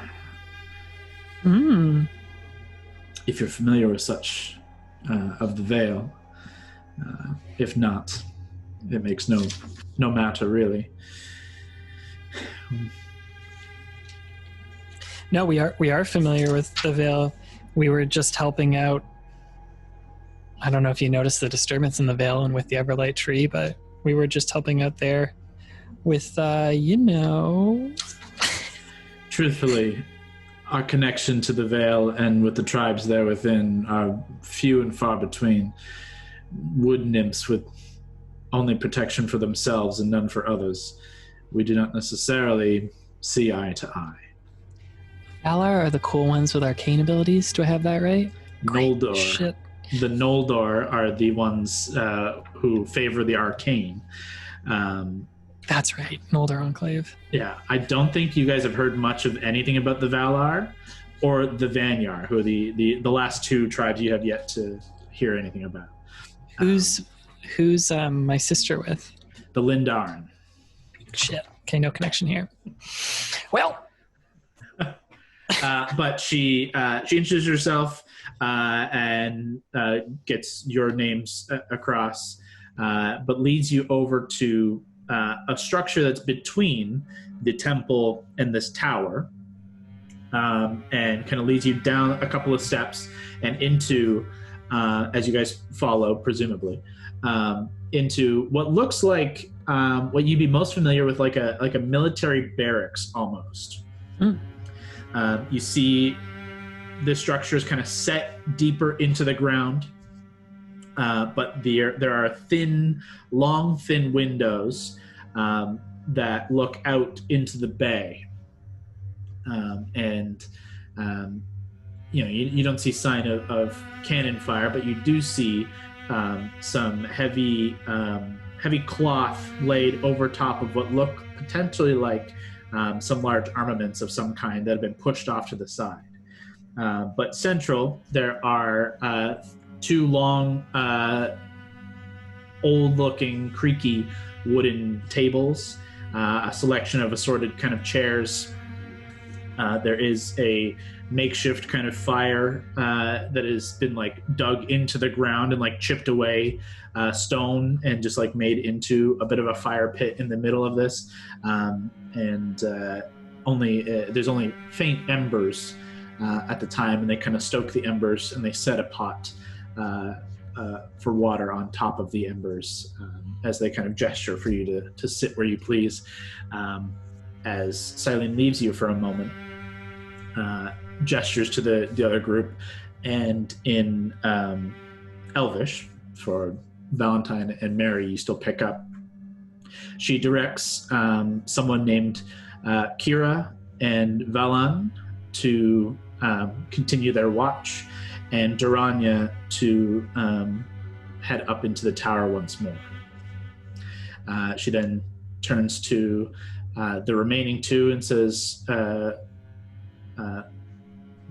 addresses them by name as Lara and Triss, for them to remain, but not necessarily to engage, just to hang close. Are these all female? One so far appears male. Oh. Only one. Valen appears male. The rest appear female. And then she returns to your group and kind of is stoking the fire and keeping an eye on the tea. Is not necessarily sitting with you, but is kind of knelt at this kind of low burning fire. And we don't see signs of any other Valor, any other elves? You can make a perception check as like you were walking over here. I'd say retroactively if you want, or within here as well. Pretty good. 27. It doesn't seem like anything else from a quick like walk here, though you haven't seen the interior of this like beacon tower yet.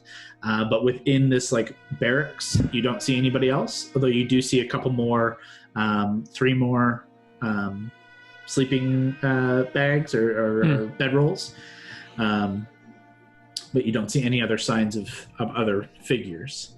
And you note as Silene kind of pulls the hood and this kind of lower mask back, you see a half-elf looking female, long brown hair kind of pulled back into a tight like ponytail and kind of swirled beneath and shakes free under the hood now. A very freckled face that is very she's a very good looking elf. I was gonna say woman, but that's not right. But seems to have part of the wood elf blood, but not full. Seems like she has some something else within her. the ears are not quite as long and pointy as full elves. But she looks across you all with kind of dark eyes, almost black. You note actually. That's kind of one other feature you notice.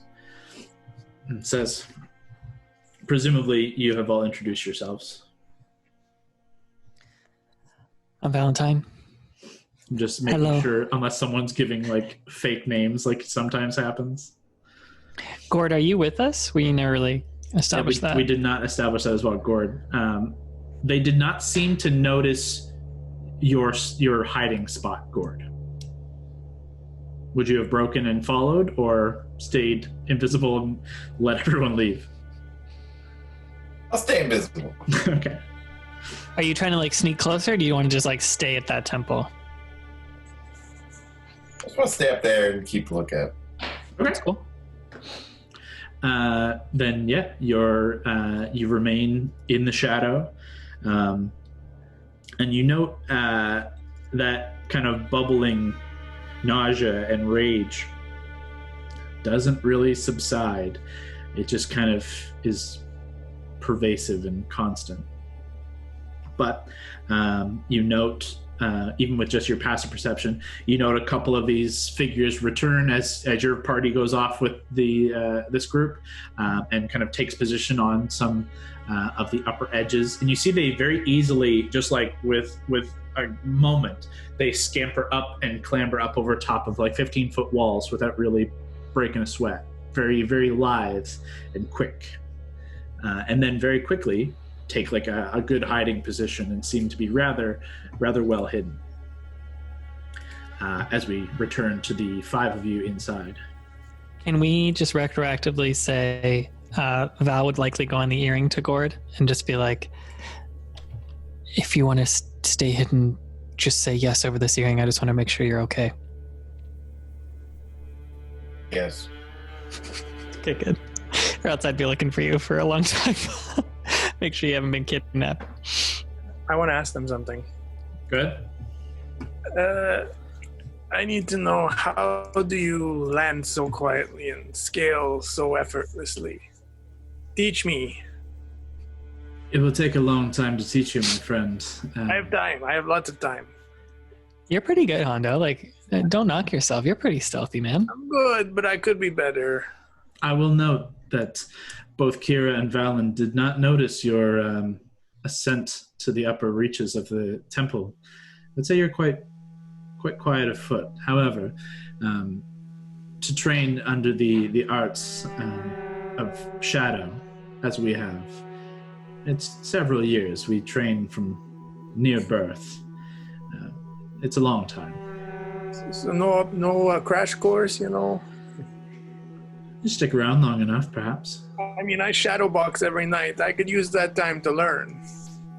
Well, shadow boxing is one thing, but perhaps you need to study more of just shadow.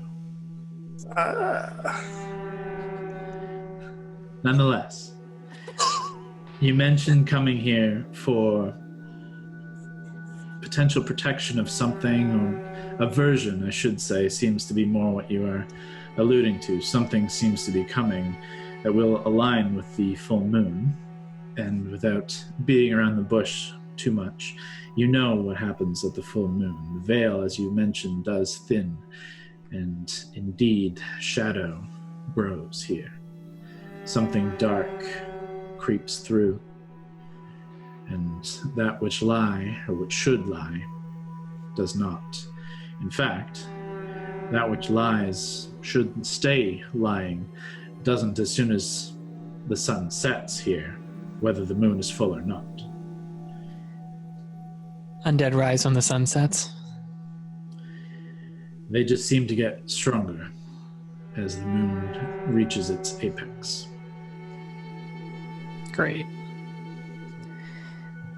How much do you know about the 4 seals? She's like, seems to have like a cool exterior for a moment, and then just like sorry, I don't know anything. It's all good. You know anything about... What'd you say, Hondo? I'm doing a perception check. On what? Do you mean insight? Insight check? You want to see if she's lying? Yeah, she's lying. Go ahead.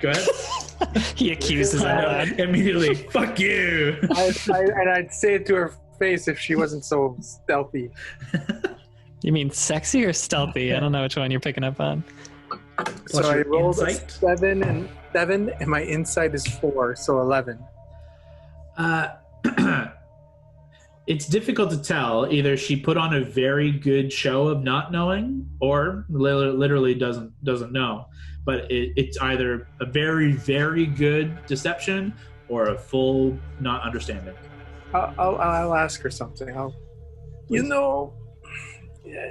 I find it hard to believe in a place like this you wouldn't know about the seals. Truth be told, our focus has been more in protection of random citizens who wander here, or fools who think that there are treasure buried within a ruined city. We know that the dead that rise seem to be voracious. They dead, of course, undead, I should say, kill without abandon, but these seem feverish. They are tenacious. Many a time have we barricaded doors with stone, and yet they batter it down to nothing. Something is going on here, but I know not seals necessarily. We've encountered that kind of undead before, I think. At least something similar. But they're easy for us. We don't really have a problem. She kind of sits back, just sitting on the ground, kind of in like a 3-point, as she's kind of continuously stoking the fire, waiting for this kettle to finish boiling.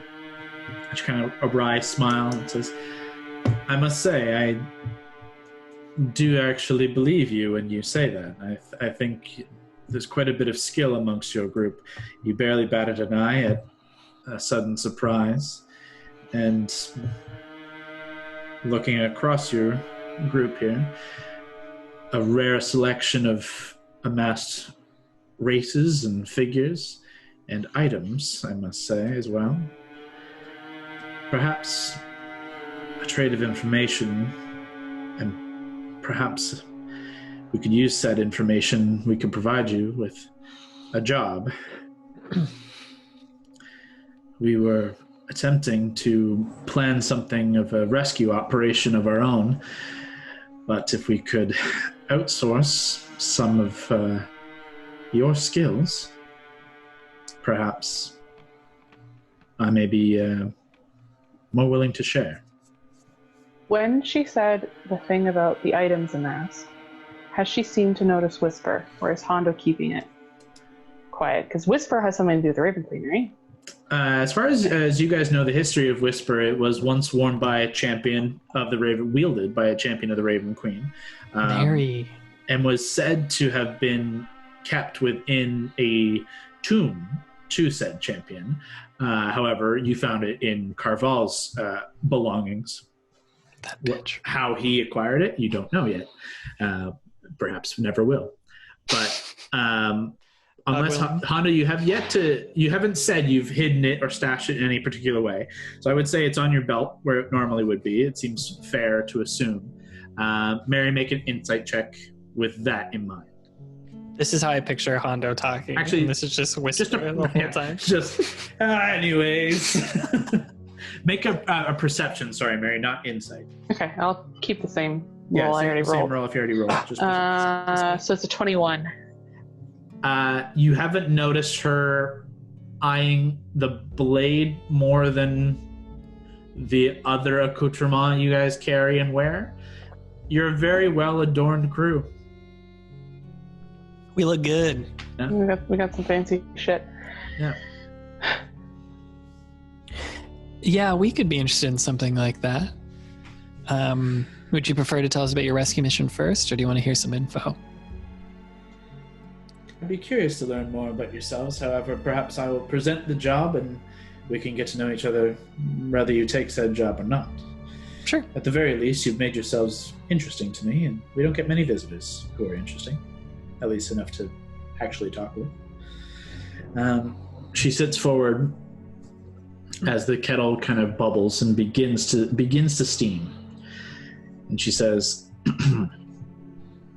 I present myself as a leader of these Valar monks, but I am no true leader here. We have one. A commander, so to speak. He is, in fact, my brother, Quinn.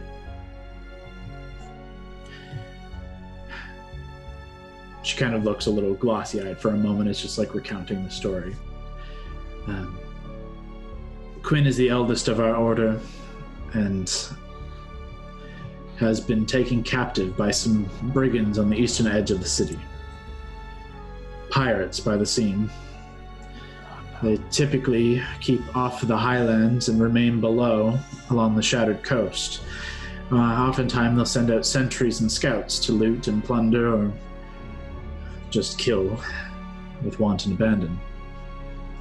And whatever remains of the city every so often. But by poor luck, a group of us, our scouts, led by Quinn at the time, happened to be in the same area as one of their patrols, and from what I've been told by those who were with him, they came under significant firepower and strength. They were pinned down and seemed to be surrounded. So Quinn took the heat and distracted them, allowing the rest of us to escape.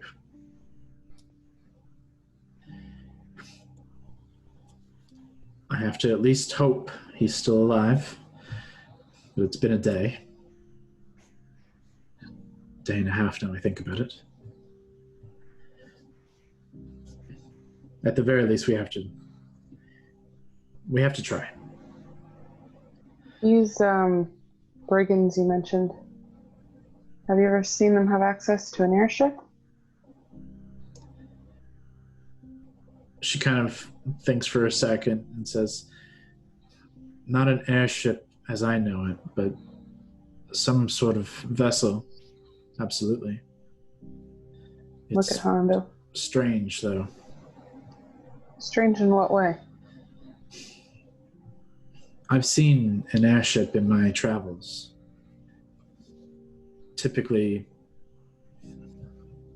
like a big balloon of air. This is more. Something else powers this. There's no air to the airship, but it flies nonetheless. I mean, it doesn't fly very often. We haven't noticed that very often. Typically, it's situated along the shattered coast. But there are more than just one. Ship, I mean, not necessarily flying one. There's a small fleet of ships.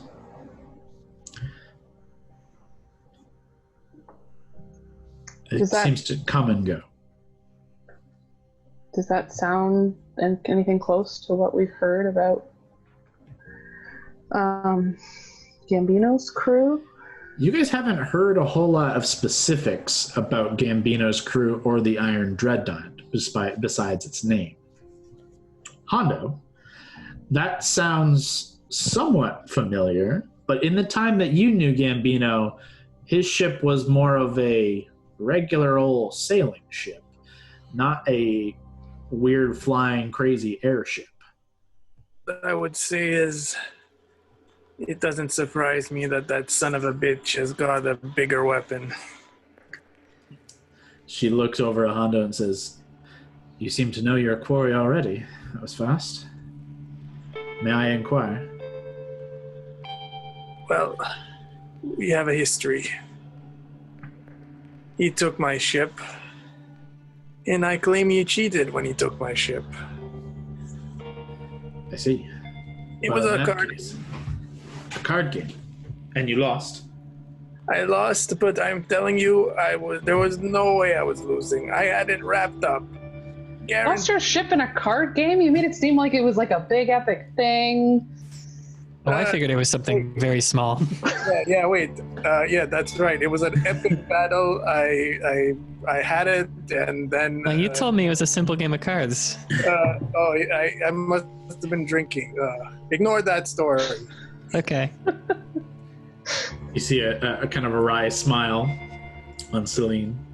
But she says, well, then perhaps a rescue mission for us and a revenge mission for you. This could be mutually beneficial. Do you know if you said where he was taken? Was he taken, or do they hole up in some place out in that direction? I wasn't there. I was here on watch. Kira and Valen were with him at the time. From what they told me, Quinn ran towards them and took a fight, giving them time to run.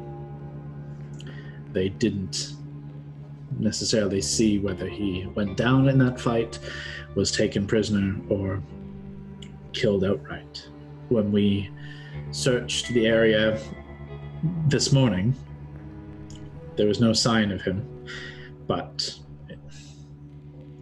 I have to assume that he was taken prisoner. Every now and again, we have heard of this group, or at least some pirates, absconding with, as I say, the random brigands and sellswords who make their way here. Sometimes they carry treasures. Sometimes it matters not what they carry. But if they end up in their hands, oftentimes we just hear screaming and death.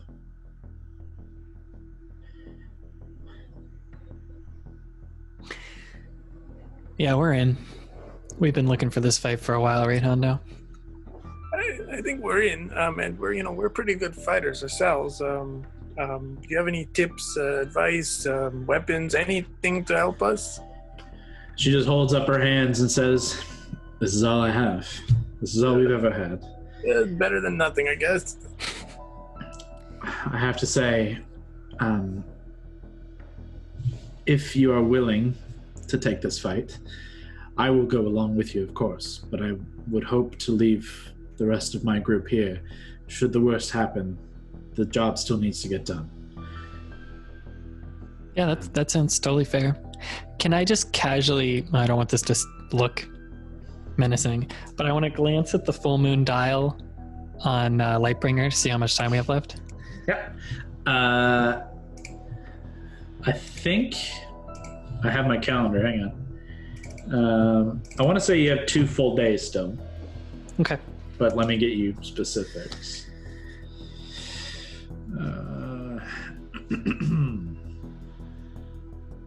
You arrived on the outskirts of Kas'Tyrian on the 19th, so that's still today. So you guys are edging towards starting to get dark on the 19th. The full moon is the 22nd. So you actually have 3 days. Great. Technically, yeah. 3 days, it would be the 4th night for the full moon, including tonight. It's getting dark on the 19th. The 22nd is the full moon. Some more questions for you. Celine. Am I pronouncing that right? Celine? Indeed. Have you ever heard of these brigands, these pirates? If they're kind of like gathering all together in some sort of like pirate society there. Is there any thoughts of like other pirates trying to sell bounties there?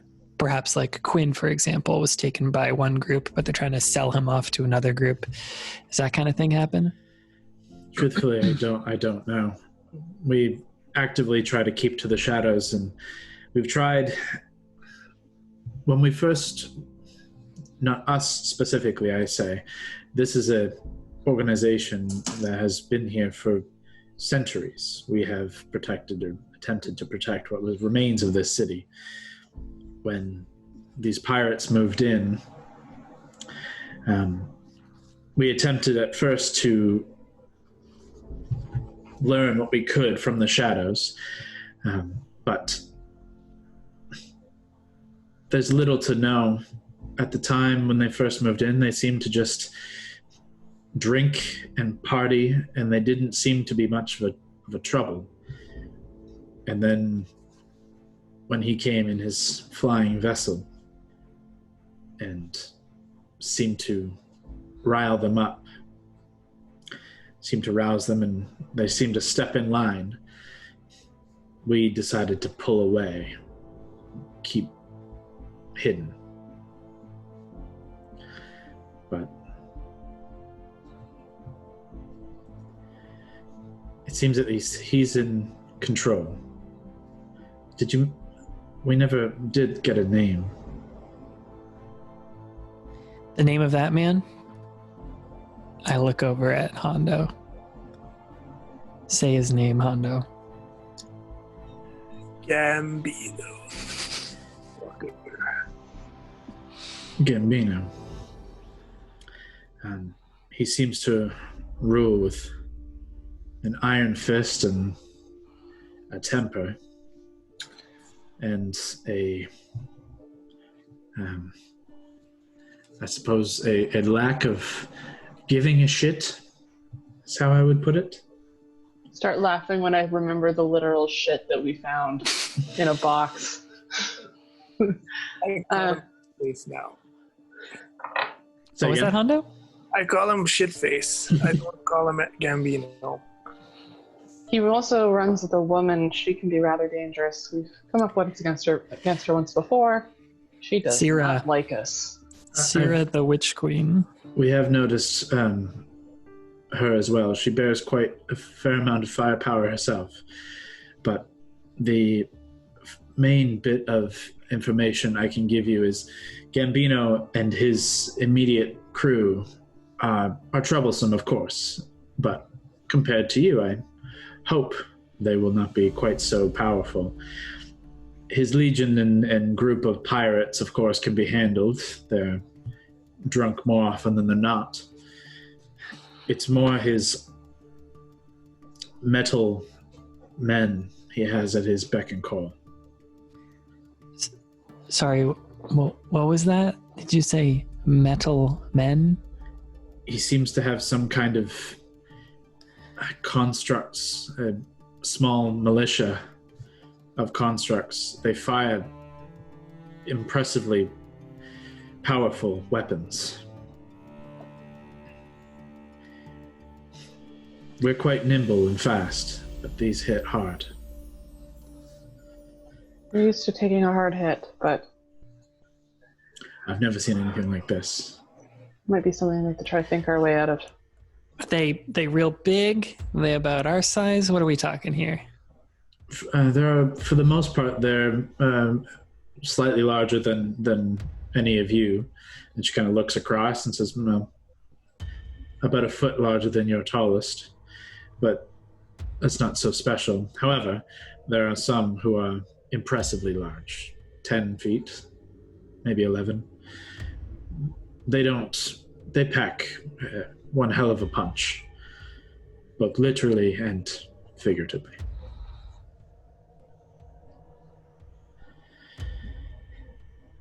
That's great info. What time of day is it, Kyle? You're watching the sun begin to get low, but not quite setting. You would say it would be dinner time. You mentioned She begins setting out cups and pouring tea. You mentioned things can get a little dangerous at night. How much of a suicide mission would it be to go soon?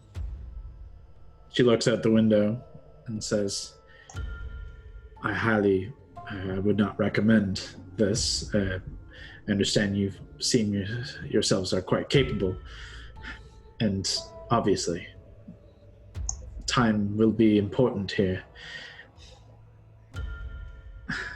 I just can't ask you to expose yourselves to undue pain and danger. But I mean, thinking it over again, from what we know of pirates, at least literally just through Hondo, they tend to like to stay up late. Maybe sleep in the morning, be a little hungover. I'm thinking. First light, just before first light, hit them when they're possibly still asleep. Or their watch is super fucking tired. I will note one thing about that. We have thought that ourselves. However, his militia of constructs need not sleep. Right. You know how he controls them? He just talks to them and they work for him? As far as I've seen, he gives an order and they respond. That's interesting. He also seems to respond to this witch queen as well. Okay. All right. Well. 2 questions for you. In Mary noting that the sun's going down, should we be concerned right here on this island that we're about to be attacked by a bunch of zombies?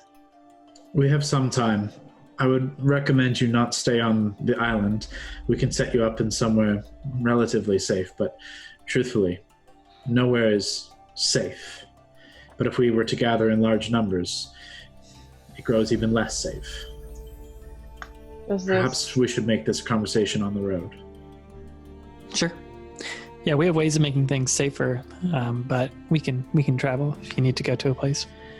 Well, we intend to remain here and safeguard the temple as we are sworn to do. But we'll get you set up somewhere safe on the eastern shore. Unless you intend to make your way to Gambino this evening. Nah, if we're not even... Nah, I don't think so. What do you guys think? I don't think we should do it while the undead are walking around. We could use some time to plan. I have a feeling these metal men won't fear the undead, so it's not going to be much of us trying to use that to our advantage. While we're moving, Celine, thank you for this tea. It was delicious. The water here, what's going on? Since you've been here, has the water not moved to the city? It doesn't. It's been long gone. That's how it's been for quite some time. That's all I've ever seen is like this. Okay. Climate change, guys. It's a real threat. Come. Let me at least set you up somewhere. And she calls out for 2... she says for... let's see. Lara and Triss to follow her. They were already in the room with you. And she begins to lead you out and across to the eastern side of the actual city. And you can continue your conversation if you wish, but it will be in transit down into the bay and then climbing back up the eastern shore. I'll just radio Gord that that's where we're moving if he wants to move from a distance. Gord, are you following? Yep. Okay. Same with getting Mira and Keith. Keithy boy. Yep. Easy. I probably don't have her for much longer, right? You said 8 o'clock? Well, you said it was noon-ish. 8 hours. Yeah. No. It was well afternoon. It was like 3. Oh, sorry. Okay.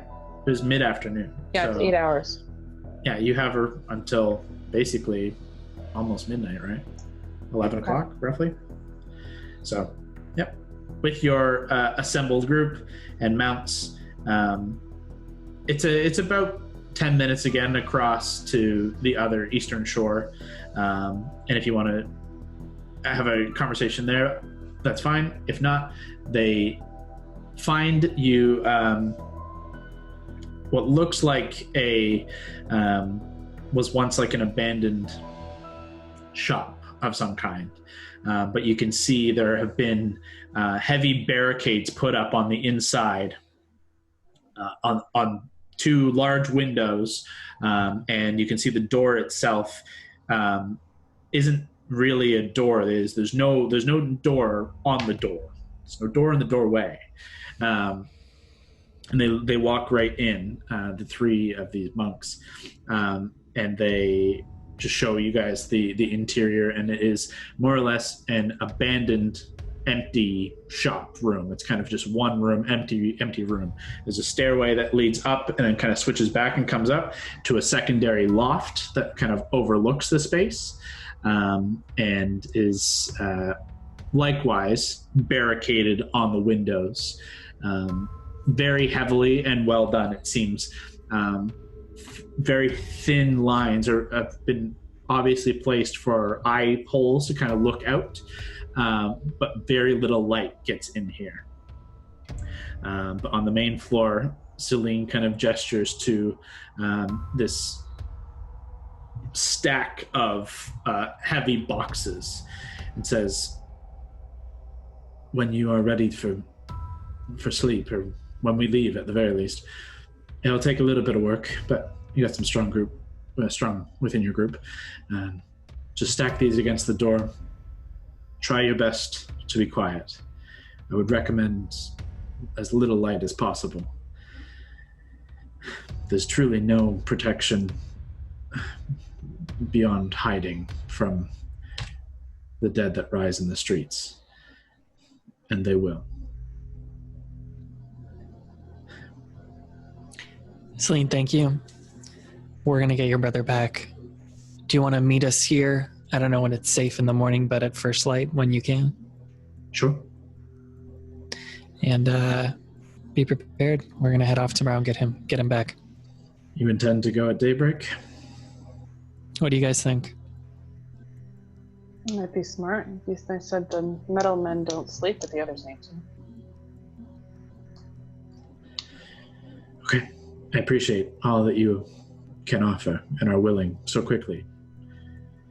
It's rare to find such trustworthy individuals in, well, daybreak then. Sleep well. Be safe. Same to you. And they are gone.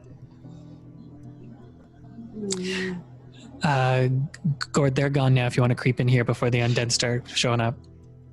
It's not quite sunset, or not quite completely dark. The sun is just setting on the horizon, and you watch the last of this kind of fog kind of fade away. And for a brief moment, as you're standing in the looking out into where they're leaving, and you see them kind of disappear into shadow, Gord, you make your way.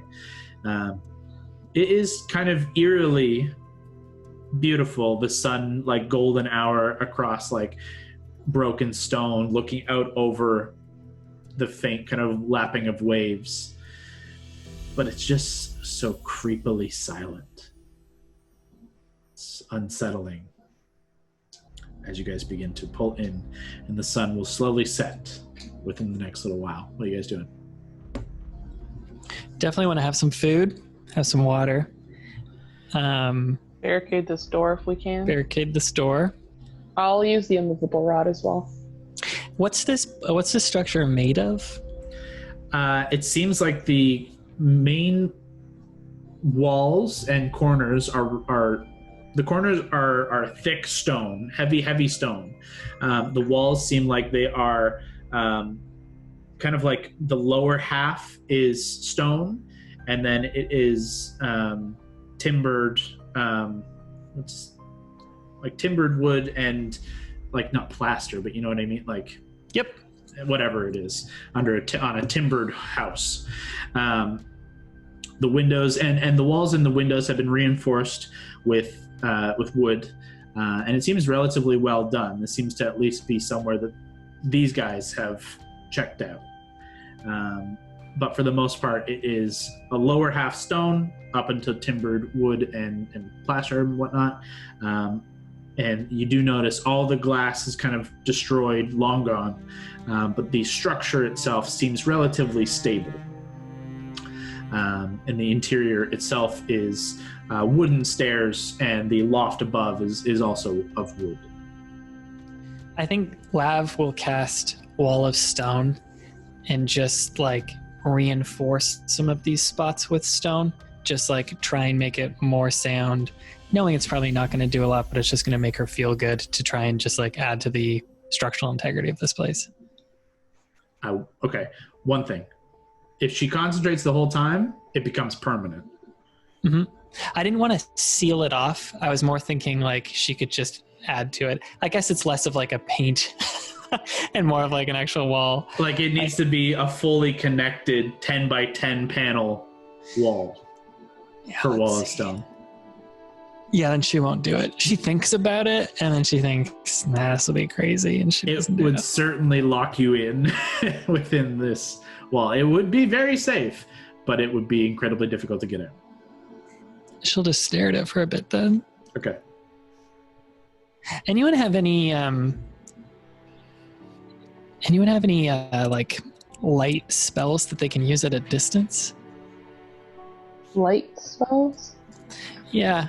Kind of just for like a stupid idea of like, if we see a bunch of these zombies and they start to move close to us, we could spark off a light trying to get them to move to a different spot. Wouldn't any illusion spell that you guys have do that? Yeah, it's just range is tough. My minor illusion I can't use very far, but that's a good idea. Hondo, what do you have? Do you have any illusion spells or light spells? I have illusion, yes. I have something to do with the phantom. Oh yeah, you have phantasmal force. That would only work on a single creature. Just a heads up. Yeah, minor illusion can be used 30 feet away. I have minor illusion too. So we could, if we need to distract something undead, maybe we could use that just as some ideas. My only concern about 30 feet isn't so far. It might draw more in our direction more than take the few that we're concerned being super close away from us. Gord, were you going to say something, or did I make that up? Okay, sorry, I thought I heard you. What do you guys think about this? Hondo, this is your antagonist. This is your rival.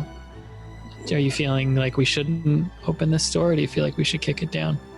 We blow it up. What do you think our play is here in knowing we're going to be sneaking to this place? Like, I'm almost thinking, do we try and bluff our way in instead of trying to fight our way in? We could be pirates. We could be pirates, and we could fight right from the beginning. Pirates fight. Hear me out, Hondo. You were a captain of the Floppy Salmon before, and then Gambino stole this out from you. In knowing you, and knowing my best friend Gordon, you guys like a good time. And what we've heard about Gambino and these pirates is they all used to have a really fun time. Drink, be merry, fucking fight, and all that good stuff. Now they're very structured. They're orderly. They've been lined up. I don't know. There might be an opportunity for a new captain to show up who's a little bit more of a partier who wants to change things up. Just think about it. There needs to be a new pirate king. I'm not disagreeing with it all. Could be an interesting route we could try and take. If we're moving towards these pirates, like, I don't know, some possible ideas is we could literally take Celine and pretend she's our hostage and that we want to sell her. We could do that with any one of us, but I mean, they already have Quinn, why not try Celine as well? The only bad part is when they do want to actually take her away, then we got to spring our trap, but perhaps that could get us some info of where Quinn is. Something like that, either that or a negotiation. Maybe you have this guy, what the fuck does he matter to you? Maybe we have something you want more. Thought about that too. Yeah, that's the hard part is like negotiating with pirates that we have something of value, but they won't kill us immediately just to take what is of value, right? For sure. We have to find that like sweet spot of saying it's not on us, but we could guide them to it. Like we have to figure out a good lie here. Another thought, before it gets too dark and it might attract too much attention, I was trying to think about trying to use that crystal ball. You've never met her brother. We have met Sierra. Married. I kind of like this plan.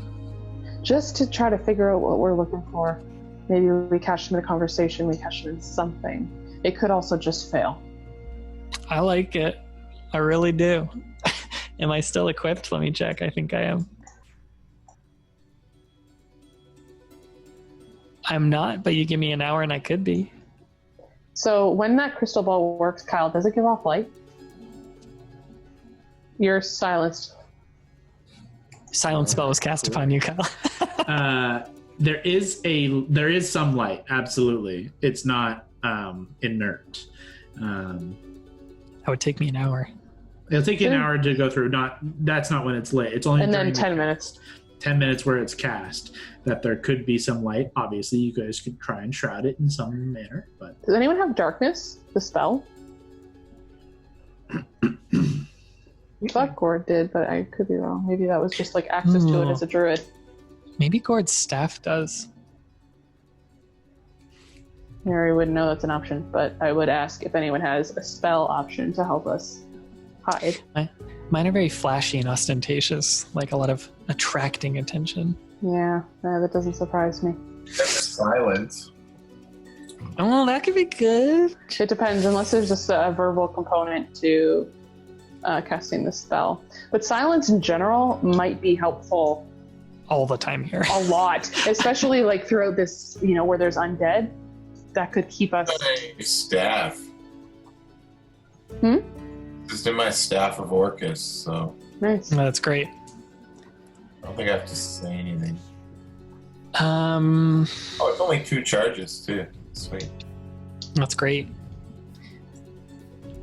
Well, I mean, we could also literally just like chuck all the cloaks we have over Valentine. He sits under like a little tent. I think we should do it. I can attune to it, unattune, attune to the Pearl of Power, and then be ready for the morning. Yeah, I think it's a good. At least we can try to get an eyeball. Again, it may not work. Yep, but it's a great idea. This is me. Just as like kind of out of game question here. Kyle, the name Quinn, is that of any significance from before? Or what? I asked because one of the Shatterkai in the Shadowfell was named Quinn. I have it in my notes here. So I just wanted to make sure that wasn't her long-lost brother. Okay. I just like the name Quinn. I was like, that would be fucking nuts if you pulled that. Actually, The you've named equivalent lots of like Bob. Yeah. You've named lots of things Quinn, I think, in general. I love the name Quinn. Not just in D&D, but in other things too. For some reason, I think that you've named things Quinn before. Or maybe you've just built a shit ton of characters in D&D Beyond for fun named Quinn. Maybe even a baby named Quinn. No. Have you ever thought of the name Aurora Blue? Have dismissed it almost immediately. Can't say that on stream. We're probably going to edit that out. Strong inside joke. All right. Future Scott, remember this moment. Yeah. Hey, Scott, cut here. I don't give a fuck. Thanks for your view. Okay. So you're gonna. The sun is about to set within 15 minutes. I'd say it looks like any of those peepholes that you mentioned. We'll try to get them covered. Sit a giant, 800-pound goat in front of one of them to block the light. Okay. Whatever we can do. And I have that movable rod to help like barricade in anything that looks like it might be kind of loose. Great idea. And while Valentine's attuning, the rest of us can just spend that time looking over every nook and cranny of this place, trying to see anything that might be loose, any place that might be a hole where light could come through, trying to find as many thick cloaks as we can. While you attune, can I talk and have conversation, or is it like for an hour I'm focusing on something?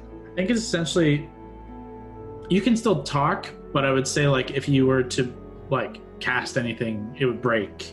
Okay. And I would say like even like a lengthy conversation might kind ruining of your concentration. disrupt you. Yeah. Okay. But like I won't be leading this convo. You're still somewhat aware of your surroundings and what's happening. It's not like you're blind and deaf. Like you're still aware of what's happening, but it's like taking a short rest. Like you can only really do essentially, so yeah. I'm gonna start attuning then. Okay. Disengage from my Pearl of Power and start attuning to the crystal ball. The crystal ball. Okay. As Valentine sits, are you going to sit on the upper loft or in the main floor?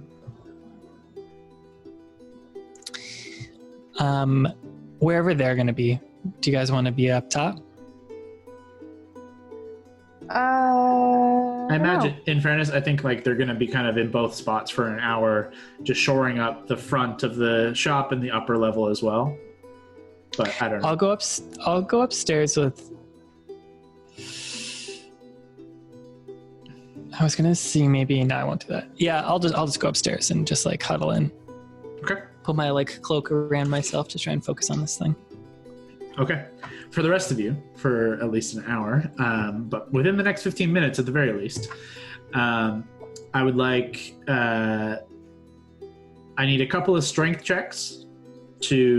I need at least one strength check to move the boxes and crates in front of the door to at least give you guys an actual door.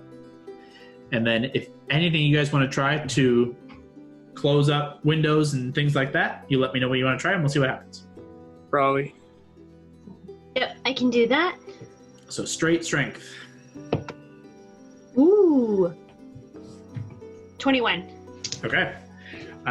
There are three crates, and they're heavy. You know, like you lift them up, and you can hear like some movement. It sounds like there's just like rocks within these crates, and there's three of them, and it takes you about the next 15 minutes to like lift and move them over. Maybe only 10 minutes for you. You're pretty strong, but you manage to shore up the doorway with these heavy crates and create an actual blockade there, fully encompassing the door. So that's one. Anything else the rest of you want to try? I just want to spend some time, like, I guess, investigating this place and trying to find any other weak points, boards that look like they might come loose. To first, like, just see what I can find, and then we'll make a decision as to what to do about them. Sure. Make an investigation check. 28. Okay. You can tell that there has been some attack or damage done to the lower windows on the one side that need to either be like boards need to get taken down and new boards need to get put up, or these need to get reinforced in some way, or these windows will go. You notice that these ones are not quite as well protected. You also note that up along the second floor, almost each window, and there are 2 front windows and 2 side windows, or arches. All 4 of them have about like couple inch wide gaps in various heights, and a couple of just like circular holes for lookout that will emit light should there be. And kind of the same on the lower floor as well, though the light it's a lot thinner on the main floor. Okay. I would ask Lavender to kind of follow me around if that's okay, and if anywhere they're like, oh, like there's a crack in this piece, like if she wouldn't mind like spending a little bit of time mending it, anywhere that we can. And then do we have in the bag of holding, we have just a bunch of like random, like, not Eldrazi, what was it? We had some bad guy cloaks. We collect a lot of bad guy cloaks. We're big into that. and anywhere that there's like, you know, a peephole, just try to put like makeshift curtains up to try to block any light. Mm-hmm. And then, is there any extra pieces of wood hanging around? You see there are a couple of crates left, just like in the space, but to break them down will create a fair amount of noise. Do we have anything else I could literally use instead of like, I'm thinking, how big is the space where like the wood's all fucked up under the window? Where the wood's fucked up on the windows? Like it's kind of like the whole, like half the size of a window needs to get kind of redone. Trying to think if there's literally any one single thing I can just like push the sandwich in with the immovable rod, if anyone else has any ideas. I mean, you could put about the size of a crate there. We'd have to take it apart though. I mean, if you want to literally hold it up with the immovable rod, you can just put a crate in the space and then Oh, okay, yeah. I'll do that then. That'll take care of one full window, like confidently. Yeah, okay. But there's still one more that needs a little bit of work, and then there's a bunch of open spaces that are, I'll say we'll put Lavender on just like tacking up fucking open holes with dead guy cloaks. What can we put in that last window? Gord or Hondo, any ideas? You guys have some weird shit in your... You have so much weird things. We have 2 brooms, 2 hag brooms. They hurt to touch, but put something up. Butterfly wings we could put up? No, stop bartering these butterfly wings.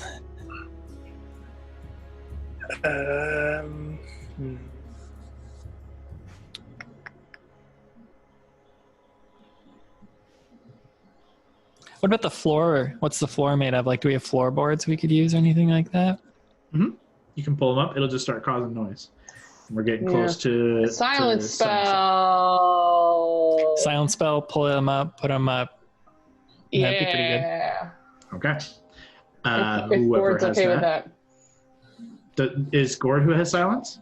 Yeah. Mm-hmm. And Valentine, I think. That's what I was going to say. Is Valentine can't. Busy. But if Gord has it, that's a different story. Yeah, Gord has it on the staff, he just said. Yep. Gord, if that's what you want to do. I shall cast it. Okay. Gord casts silence, and suddenly pretty much the entirety of the lower floor now has no sound. It is a vacuum. And let's have whoever wants to put up the break down the floorboards and start hammering in. Does anyone have tools to hammer? Lav has a pan flute. I have smith tools. I don't know if any of those would qualify, right? Between that and some of my tinker tools and some of my tinker's tool stuff, like, would that have maybe some of the things to actually tack it in place between those 2 kits? I'd say between the 2 kits with Allie and Mary, you're able to pull up the floorboards a little bit safer using some of your tinker's tools, and Allie using some of the smith tools able to put it all onto the windows. Let's have... It won't look pretty because they're not carpenter's tools, but we don't give a shit. Yeah, it's still a hammer, and you're able to salvage some of the nails with the tinker's tools. So let's have Mary make a dex check, and Allie will have you make a...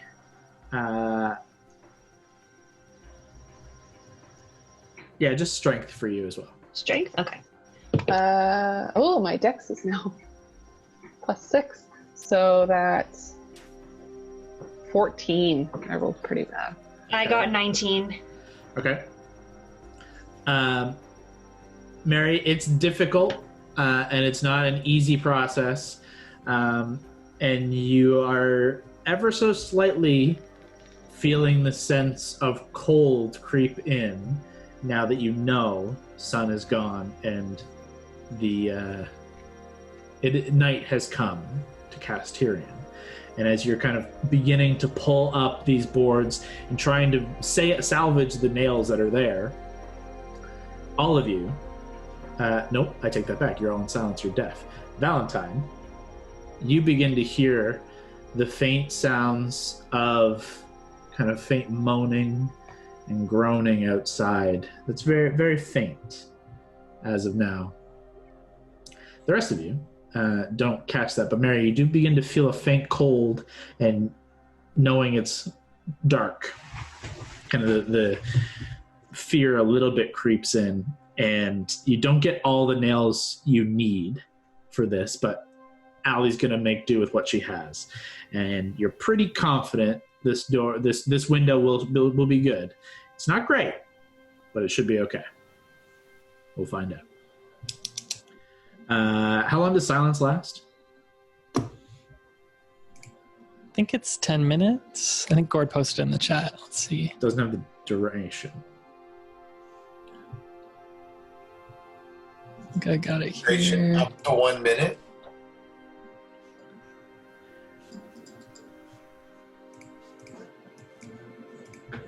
very quickly then, as Allie finishes hammering the last couple, silence fades as Allie hits one last one, and the hammer sound kind of rings off the wood, and all of you are suddenly alerted to the fact that the silence has broken. With bated breath, I need everyone to make a stealth check.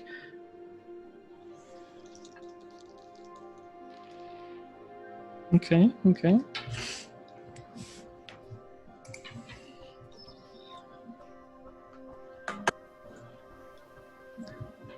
All right, go ahead. I was just going to say I have a terrifying zombie playlist I'm going to put in the channel. Good. I'm listening to that Haunted Lighthouse one. That was pretty good. That was pretty good, eh? Yeah, that was good. Creepy ghosts, wave crashing, lost ship bells. Not bad. Hondo is your total? 22. Allie? I forgot myself with 6 now, so I'm 17. All right. Also need for Keith and Mira. Keith is also 17. Hey, go Keith. Oh boy, Keith. Mary? So well. I only rolled a 14 for me. Ooh, that's not which is great. really bad. That's very bad. Um, And Mira? Mira, I don't think she has it, so it's just Dex, right? Yeah. She rolled 20 total. All right. Mirabelle. Gord, stealth? 15. Okay. Val and Lav. Val 15, Lav 21. Oh, wow. Okay. So Mary with the lowest. What a surprise. I know. Classic. Hasn't happened ever. I'm sure. No, I think I rolled a natural 1 once. Mary, It turned out poorly. as for you get weirdly comfortable in the short span of silence you have. You're trying to work very quickly. And at the same time as Allie hits her last hammer hit and sound rushes back to the space, you drop one of the boards that you were holding as you realize Allie's done, and with a clatter, it clatters down onto the other pieces of wood. And in the brief moment of silence, when sound rushes back into the world around you, it sounds like deafening to you. And outside, you hear just some footfalls on stone and some faint kind of hands kind of patting against the wood outside. So far, nothing else. But there is a presence outside.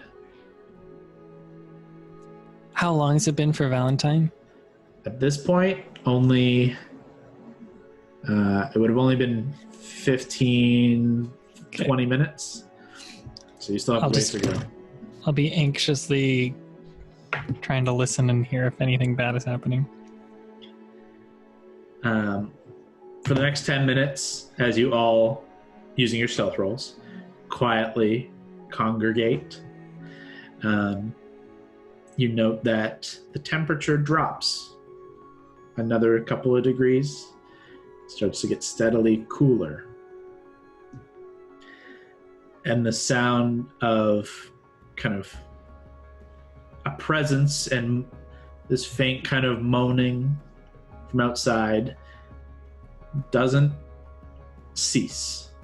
In fact, it grows ever so slightly. And at about the 45-minute mark, you hear a heavy poof, and then fingernails clawing at wood, just cracking and breaking, and just this faint pulling sound. And then some more, but it's all very, very faint, as if only by a couple of hands.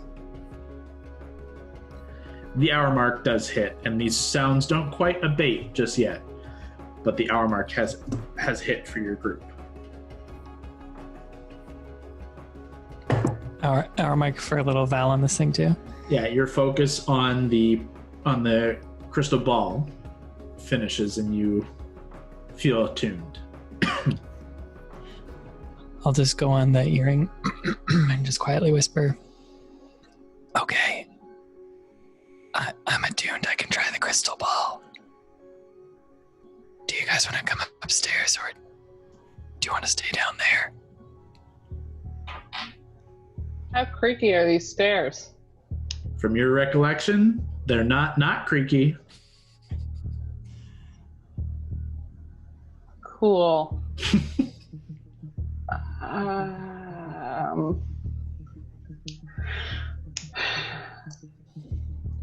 It's another loud moan, just kind of long and baleful. Oh, it reminds me of that thing in the Shadowfell where we were hiding in Val's shadow house, and we did not fight that somehow.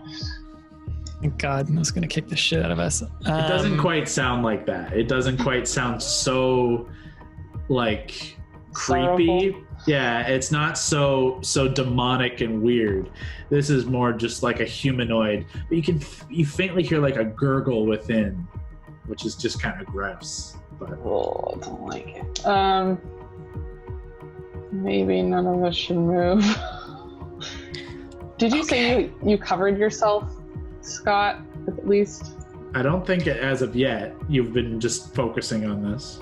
I mentioned when I was doing it, I just had kind of wrapped my cloak around myself like this, but not very well. For the whole attunement process? I guess if I am allowed to move, yeah, I would have just like stretched out and holding it. Yeah, just because it doesn't do anything until you cast. Like there's no light emit from until before the cast. It's only during the 10 minutes of scry that there is a. Does anyone have any other ideas to help cover this shit up other than literally just dumping some cloaks on top of Valentine? Well, I personally would not like to sleep on this main floor because it is fucking scary here. How loud would it be to get the carpet? I don't know. Probably wouldn't fit through the door, would it? I say we sleep here and we take them head on.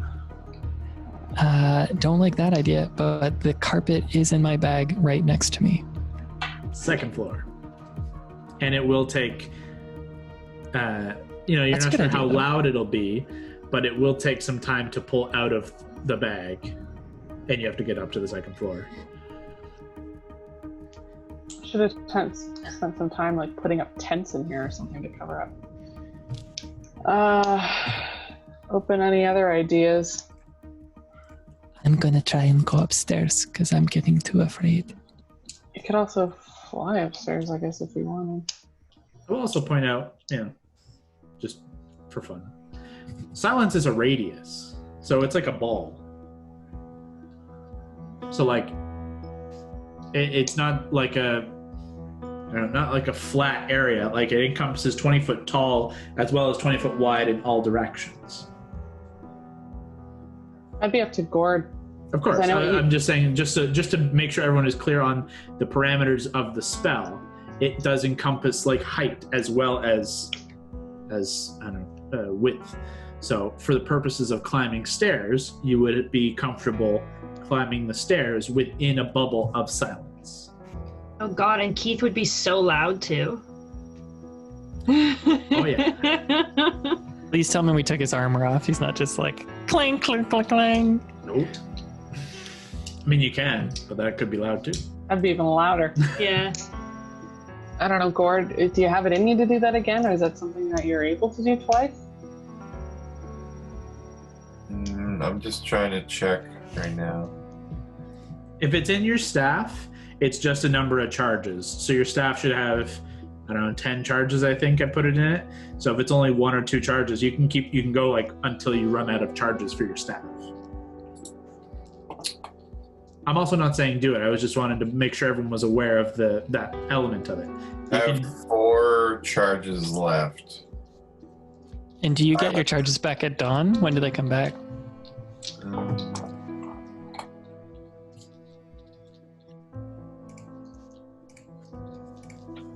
I'll pull it up here.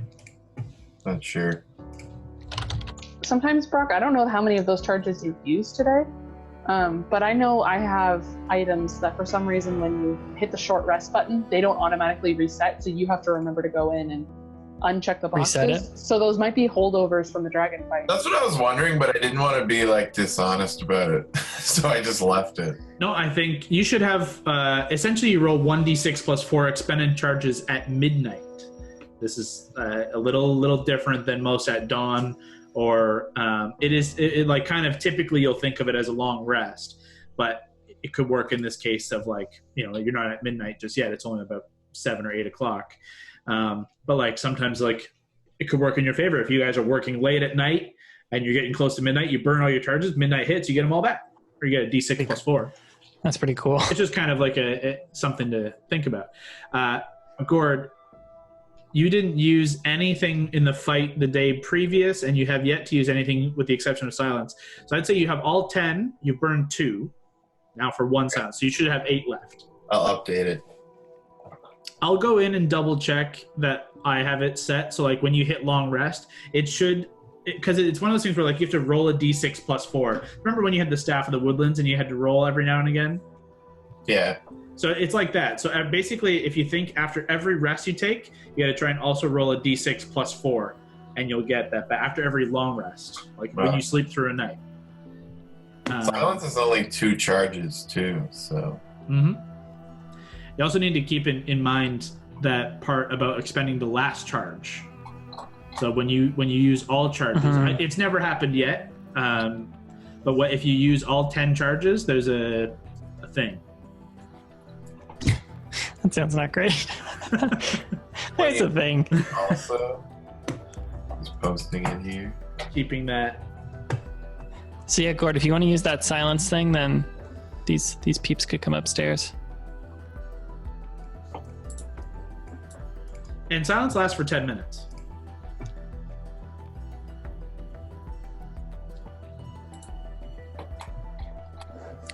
Gord, you want to pop silence? I could do it too, actually. Yeah, I thought I already did. Oh, okay, sorry. I didn't know. So silence is up. Why don't you guys come upstairs? Comfortably now, you can all make your way up into the second story loft. You note as you guys all begin to pile up there, it's not huge, and it's only about half the size of the full room, the full size of the building as it's a loft, kind of overhanging and looking into the bottom floor below, maybe about 3/4 of the space. It starts to get real cramped as everyone gets up here. Are we bringing both mounts up here? Mine's going to disappear. Sorry, I was on mute. Mine's going to disappear soon anyway. Mira right? stays below, but Keith obviously will be staying. How sturdy is this second floor? He is a heavy goat. He's a big very boy. heavy goat. It seems like it will hold. It's not going to break on you. Unless Keith starts jumping around. If Keith starts jumping around, well, you never know. Stuff could happen. Stuff can happen. If Keith is just laying down and going to sleep, it'll probably be fine.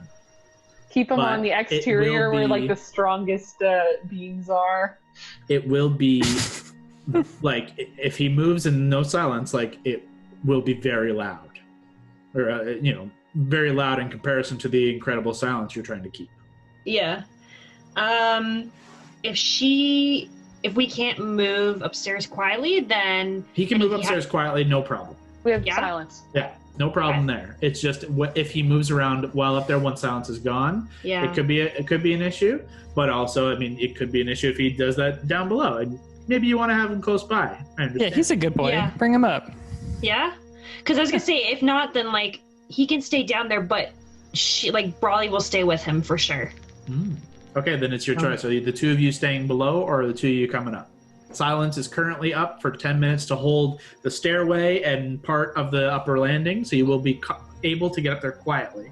But what do you do?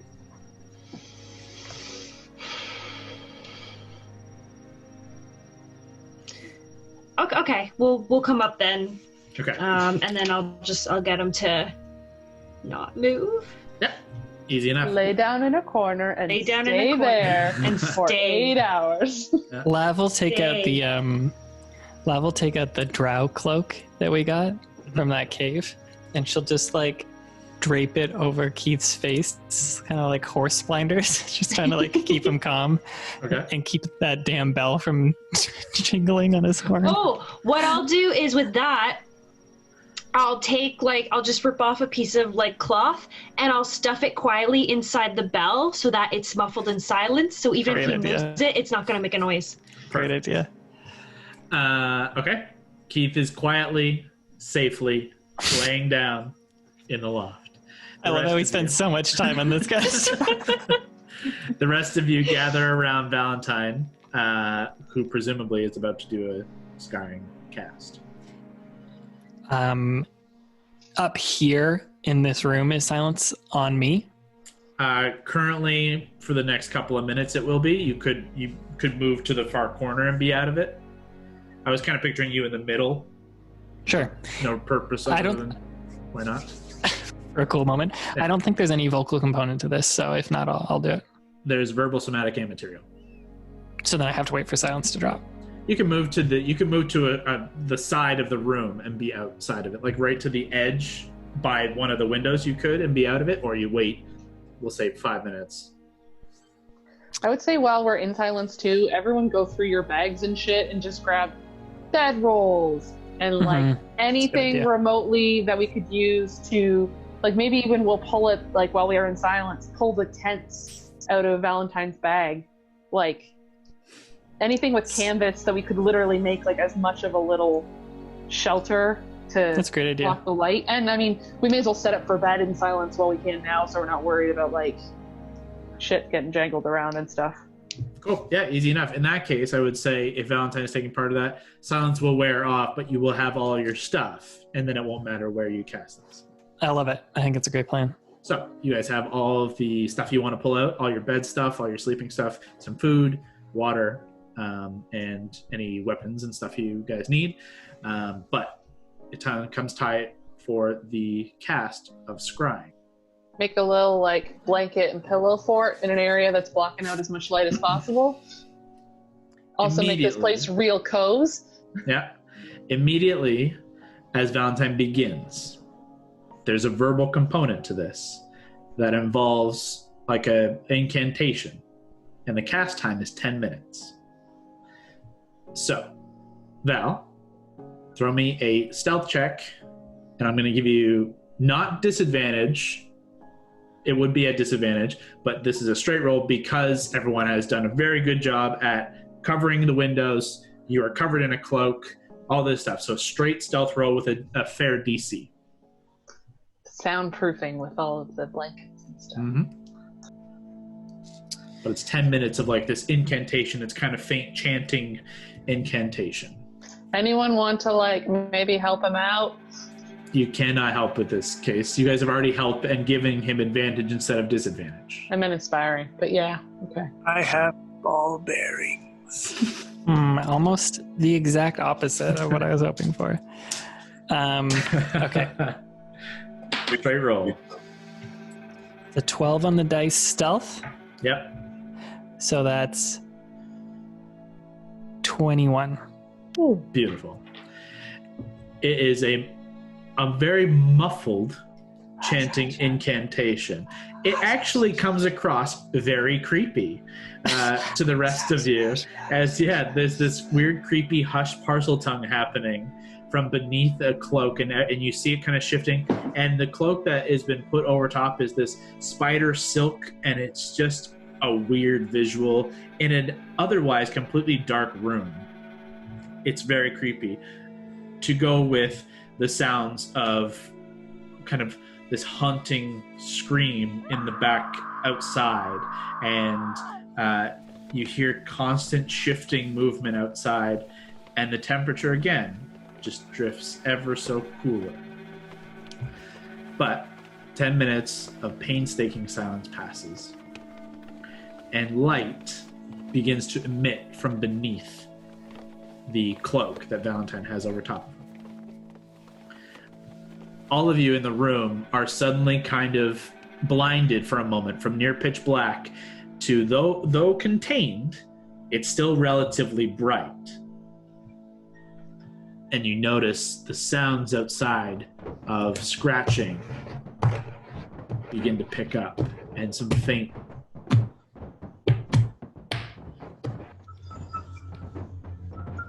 banging and scratching sounds. Nothing to be super concerned about just yet, but there has been some attention drawn by the light. And Val, you're focusing on who? I am focusing on Syrah, the Witch Queen, who we fought in a scary cave and then imprisoned and brought back on her evil ship. I'm remembering her demon wings that popped out. That was real tough to fight against. So you have... Also the ship we stole, that's ours now. The ship we stole that we had to clean, and that was a lot of money to clean. You have first-hand knowledge. You are not familiar, I would say, and it's not second-hand. It's first-hand knowledge, so no modifier, plus or minus. But you have no likeness or picture, possession or garment, body part, lock of hair, bit of nail, or the like. So basically a just straight wisdom saving throw. Right? Wisdom? Yeah, wisdom saving throw.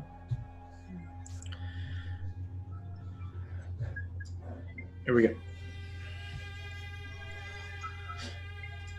Oh, is it against your spell save D, or does the crystal ball have a DC? It has a DC of 17.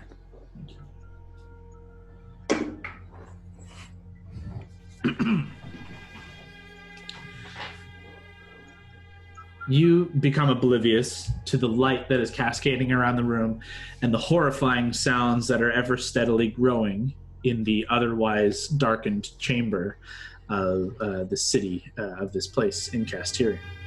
And for a moment, your eyes and your vision is just drowned in complete black.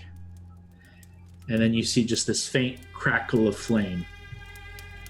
And it's far off in the dark.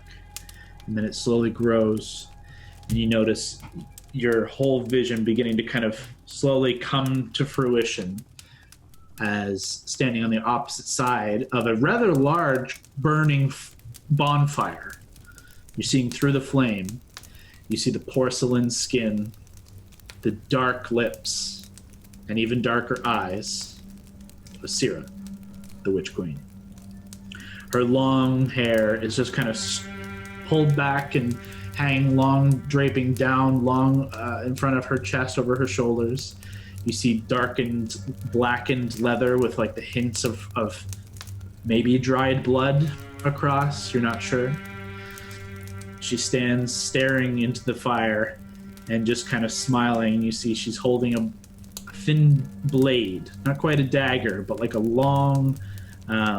like a filleting knife for filleting fish. She's just kind of idly running her finger along the bladed tip, and just this faint smile kind of creeps over her face as you hear all around kind of this blare of a faint explosion, and then another, and then another. There's hooting and hollering that all kind of begins to filter in louder and louder. There's some faint music, like someone playing, like a small band is playing. It sounds like a somewhat raucous party. And you watch as Syrah stands up and looks across the fire, kind of her vision coming back to focus. And she looks across, and you see through the vision this faint kind of cloudy space around her. It's difficult to make out anything specific, just vague shapes. Every now and again you see a flare of fire, of some kind of a flash. You see people flying through the air. You see crawling along the ground a half-severed torso. The legs and lower half just trailing guts and viscera behind of this somewhat like wet-skinned, obviously undead figure. This horribly mottled skin. It's like clawing itself towards something as Syrah steps forward and just with a pointed heel jabs her heel through its brain and it ceases moving as she strides coolly towards something. She makes her way across, still just kind of gently rubbing her finger along the edge of this long blade, and you see her stop in front of what looks like a mast, a singular tall mast, but it's not on a ship.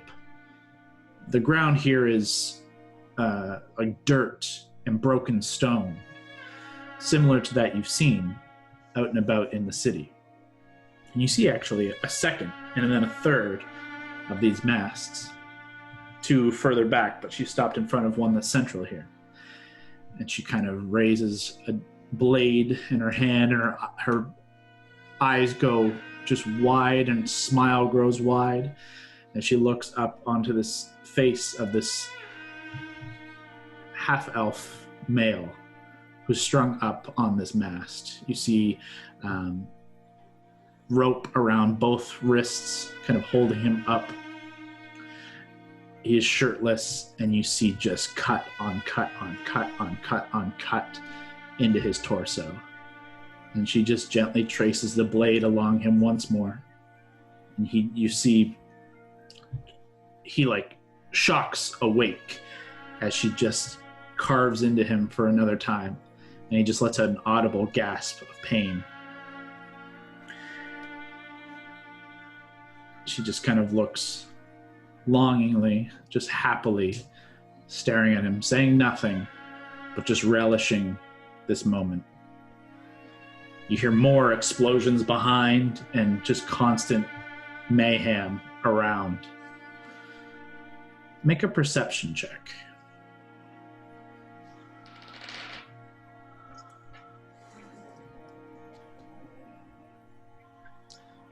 $22. Okay. Through the vision, you're watching Syrah torture this figure. And you're able to just begin to crystallize into focus the face of the half-elf who she is cutting into. It looks unfamiliar. Half-elf male. Seems older. You can see or dark brown hair, relatively close cut. You can see this flecks of gray in his hair, and in this kind of faint, kind of gray and brown in a goatee, in a thin goatee, but very freckled face across the nose and cheeks, and dark eyes. He doesn't meet her eyes, and he doesn't say anything. But you watch as she just carves once more into him. He lets loose a kick and catches her with this kick. And as she kind of turns back and wipes a little bit of blood from her mouth, you see her about to strike hard with this blade in her hand. And you see a kind of dark-skinned hand catch her wrist and quickly pull her in close. And it's difficult to make out immediately as there's kind of a flurry of her hair spins out and you're still focused on her. You can see almost like a faint profile of a dark-skinned, like bluey black-skinned, gnomish-looking face. Large hat obscuring much of the face. And he says, "Not just yet. I want to save him. He could be useful. Moon. It's coming, dear. Let's just wait on it, huh? Why not take out your frustrations on them out there? They deserve it." Her smile kind of grows and her expression softens. She leans in and kisses him on the cheek. Says, "Of course, my love." And you watch as she, for the next minute, just strides through just a harrying mess of combat and ferocity as it seems like waves of undead are careening up over this broken wall of stone into a courtyard of what once may have been a chateau of some kind. And through this, you just see a mass of bodies shifting, just explosion after explosion, as you see just the backs of these tall, metallic, what they look kind of like iron golems, but thinner and not quite as imposing, though the firepower they're letting loose certainly is. And she whips out a couple of blades and just starts carving down zombies. And the vision fades.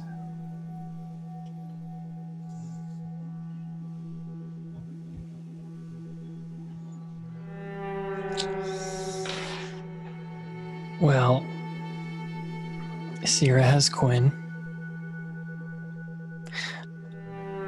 I also think I saw Gambino for the first time, Hondo. Is he a gnome?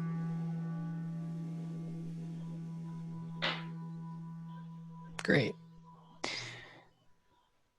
They're like holed up in some like chalet somewhere, almost like a cottage, but it's like a walled off spot. It's got 3 almost like masts, but on land. And he's roped up on one of them, and she's just torturing him. And they're under assault by these zombies, like being sieged, but they're having a great time. There's like music playing. These automatons are just like firing like explosives, like the vials, but just like peppering them into this like sea of zombies. Holy shit, guys. This may be a little harder than we thought. Let's not stay out at night if we end up having to go rescue him. How, from what we could see from further away, how big is this city? Like, in terms of, like, if they're shooting explosions, I know we're way in, like, the dock end, but it's pretty quiet outside. Could we assume that if we're not hearing explosions, it's a fucking trek? Knowing what you just heard, make a perception check. Okay. 20 total.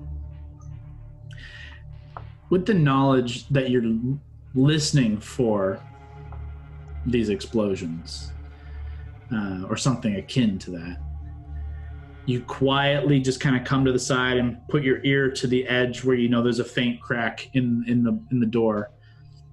And very, very faintly, you do hear the sounds of a raucous fight.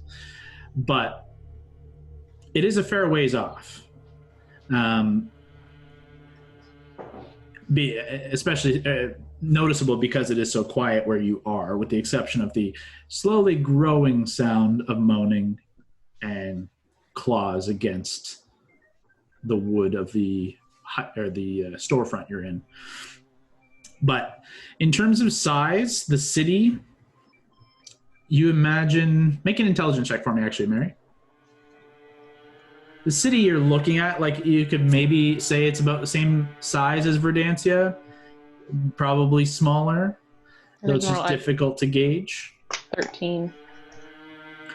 You imagine it's probably on the opposite end of the city. You guys are on this furthest edge, of the eastern side, on the other side of the island. They're probably on the very far eastern edge. Okay, but just knowing we have some traveling to do in the morning. Oh yeah, it'll be a little ways. Okay. Well, let's just get sleep now. Wake up as early as we can. Hopefully they fight enough into the night that they're not fully rested by the time we rouse them. Maybe we try to get in and get out without people knowing we were there. Knowing us, that's not going to go very well. He said this one might be useful. She was like gonna kill him, and he stopped her and said, yeah, he said this one might be useful.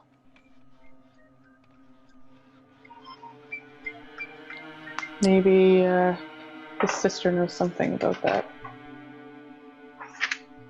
We won't know, but for now I think we just need to sleep and stay quiet. A watch probably wouldn't hurt. I'll watch first. After that, I'm gonna be up for a bit anyways. I'll watch with you. Okay. Everyone else planning to go to sleep? Mm-hmm. Okay. Let's have Val. Are you gonna start your watch by reattuning to the Pearl of Power?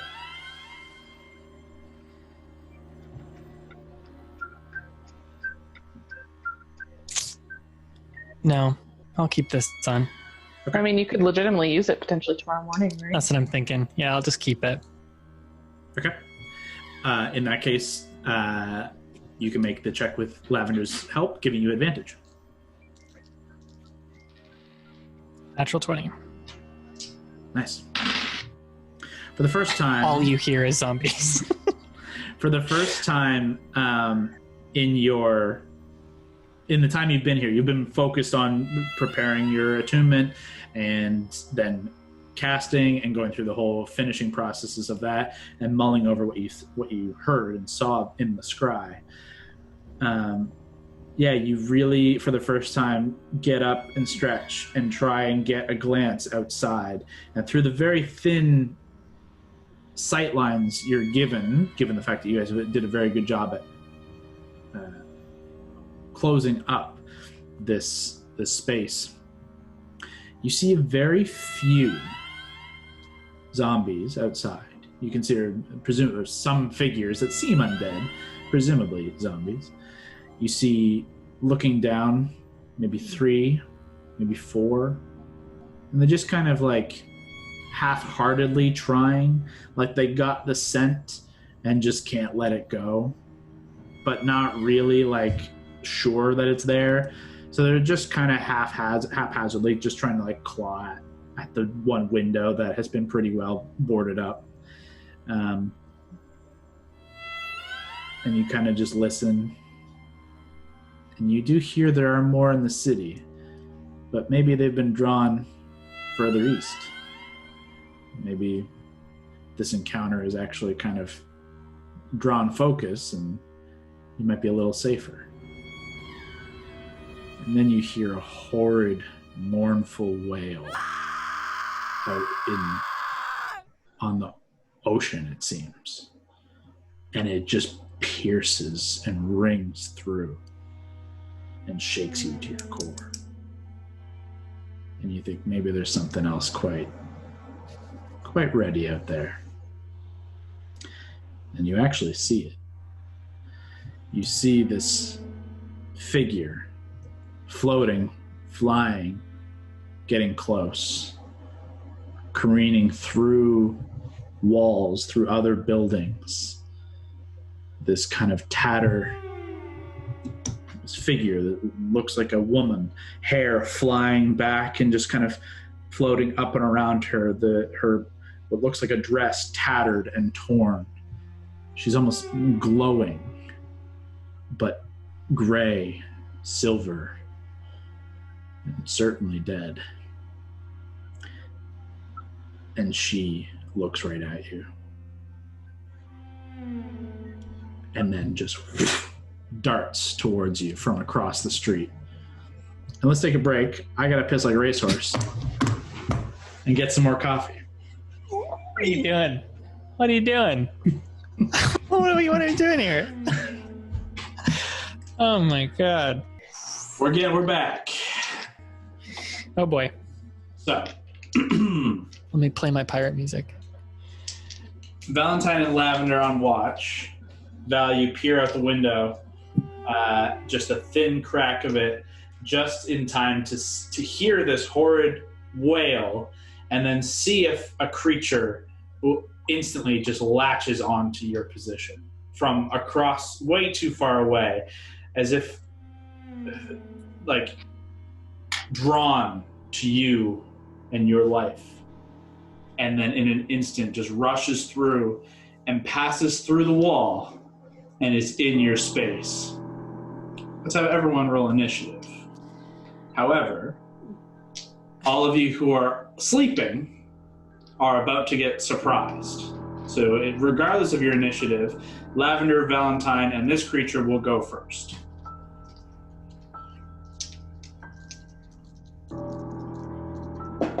How the fuck are we gonna do this without making any noise or any visuals? Good No question. light. All I do is make noise and hit things with swords, guys. So, 25 to 20. 21. Yeah, left sheet out here. Okay. 20 to 15. 18 for lab. 16. 18.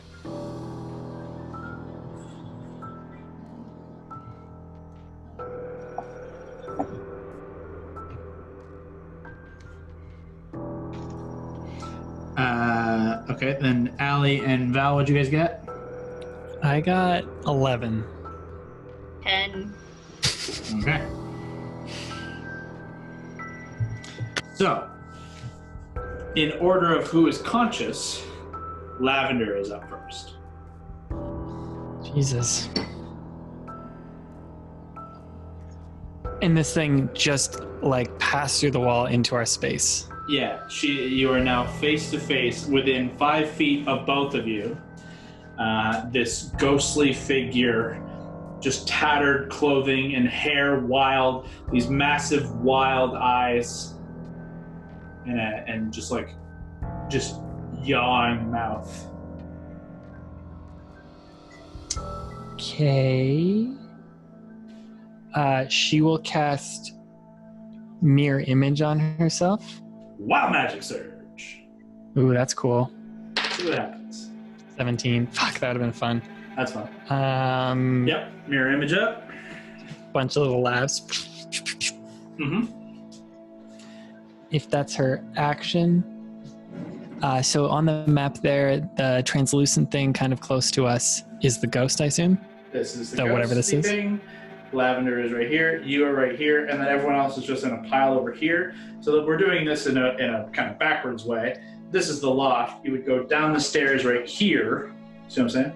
And you can come down into the main section of the floor down here. We're currently, technically, I believe the Pegasus is still up. We're not quite at 11 o'clock. Beyond the cusp, but we'll say Pegasus is just chilling down here. And then she will step towards the group. Okay. She will leave. I guess she can move 1 square without leaving contact. Like in the space. Yeah? Can her duplicates move, or do I have this wrong? The mirror images go with her. It just surrounds her. Okay. That's like another thing I'm thinking of that Gesture does. Yeah, invoke duplicity is a different thing. That's a duplicity. Okay. She will move, and then sounded like something just fell. That's kind of concerning. But she will turn around to the group and just whisper talk. Get up, get up, get up, get up, get up, get up, get up, get up, get up. Okay. We'll see if that wakes anybody up. But first, the Banshee goes.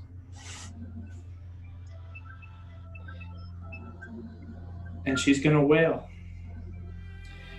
The Banshee in front of Valentine and somewhat in front of Lavender you see just release, and you hear release a mournful wail.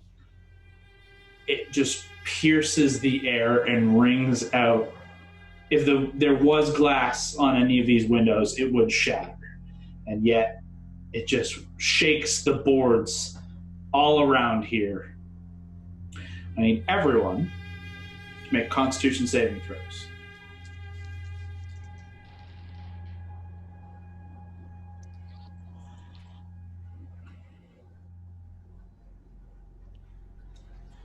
Alana. 22. Success. Jesus. Hondo, what's your total? Con save, you said? Mm-hmm. 19. Success. Valentine. 7. That's a failure. Lavender. 10. That's a failure. Mary. 13. That's a failure. Gord. 13. That's a failure. Gang. Let's see how this night goes, because everyone who just failed, fear grips you and you drop to 0 hit points. Oh my god. So who is up? Brawley and Hondo? Valentine drops unconscious. Lavender drops unconscious. Mary, you're at 0 hit points. Gord, you're at 0 hit points. Allie and Hondo, you're now awake. Also, I need Keith to roll that con save as well. What about the Pegasus? Pegasus as well. Pegasus definitely failed. Pegasus drops to 0 and is sent back to whence it came. 17. You need to put it there. Keith succeeds. Nice. Oh. So, Allie, Hondo, and Keith take 10 points of psychic damage, but are not at 0 hit points. The Banshee will just remain where it was, because he's got a creature dead on the ground there. Guys, I'm going to try and seduce the Banshee. Don't do this. No fucking around. We're gonna die if you fuck around. Let's see. That's the Banshee's end of the Banshee's turn. Val, I need you to make a death save. Okay. 13. That's a success. Mark 1 success. Alana, you are now conscious, and it's now your turn. Okay. Everyone, for just a heads up, everyone is also prone because everyone was sleeping. So starting turns will all be prone. Okay. I'm gonna attack her. Oh, first I'm gonna rage. Okay, bonus action. You go into a rage. Okay, and I am going to attack. Before you attack, so it's half movement to stand. So we'll put you at 20 feet of movement because you have 35 feet movement. 5, 10, 15. You can just get to her by stepping over your friends. You can just get to her. I would say, as a free action, you can get your weapon. I assume your hammer. Yep. And bonus action, rage, action, attack. Go ahead. Okay. I rolled a 15, so 24 to hit. That'll hit. Okay.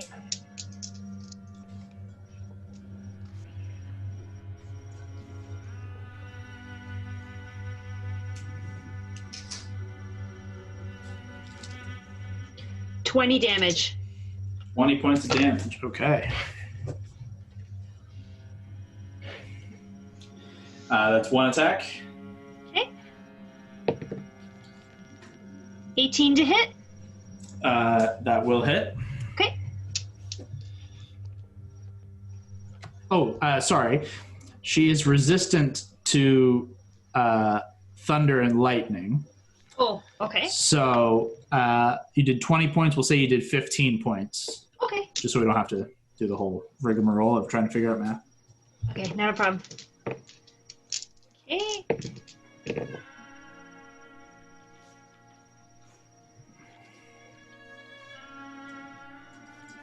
And then 15, and that's without the lightning. Okay.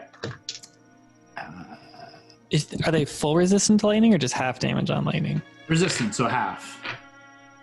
Oh, if that's the case. So yeah, so roll the die and then take it, whatever it is on the dice, divided by 2.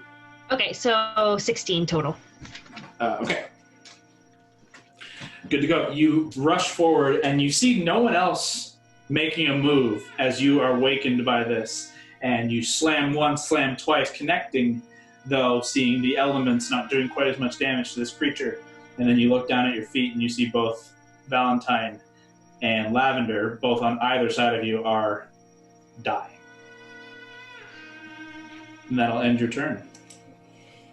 Down below, you all hear a feverish sound of zombies trying to hack their way into the sides of this structure.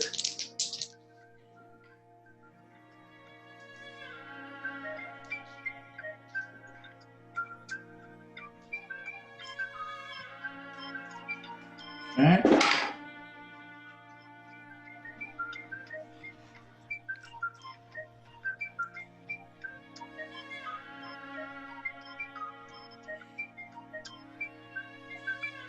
Sorry. Ooh, okay. All right. You hear them beginning to pick up their pace. That is Allie, Mary. Mary, your turn. I need you to make a death save. Just fail. One fail. Hondo, you're up. I am going to. Where is it? I'm going to cast You're here, by the way. Healing Word. Okay, you sit up, you hear the horde screeching, and you see, several people unconscious. Who do you focus? I will focus on Valentine. Okay, you see Valentine unconscious on the ground, and what do you say? I say, feel the spirit rise. Valentine, you are healed by 1d4 plus Kevin's charisma of 3. So roll 1d4, Kevin. Or you could upcast it if you wanted, but if you want to do first level, 1d4. It is a 2. So you heal for 5, Valentine. You got it. Sorry, pardon me. Hondo, that is your bonus action. You're still prone. Do you want to use your movement to stand?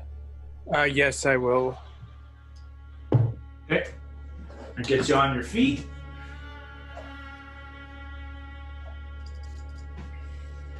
You still have your action. I'm going to cast Wall of Water. Okay. What level is Wall of Water? I think it's a 3, so I think you're fine. Yeah, it's a 3. Okay. Where do you want to put the wall? Where? Okay.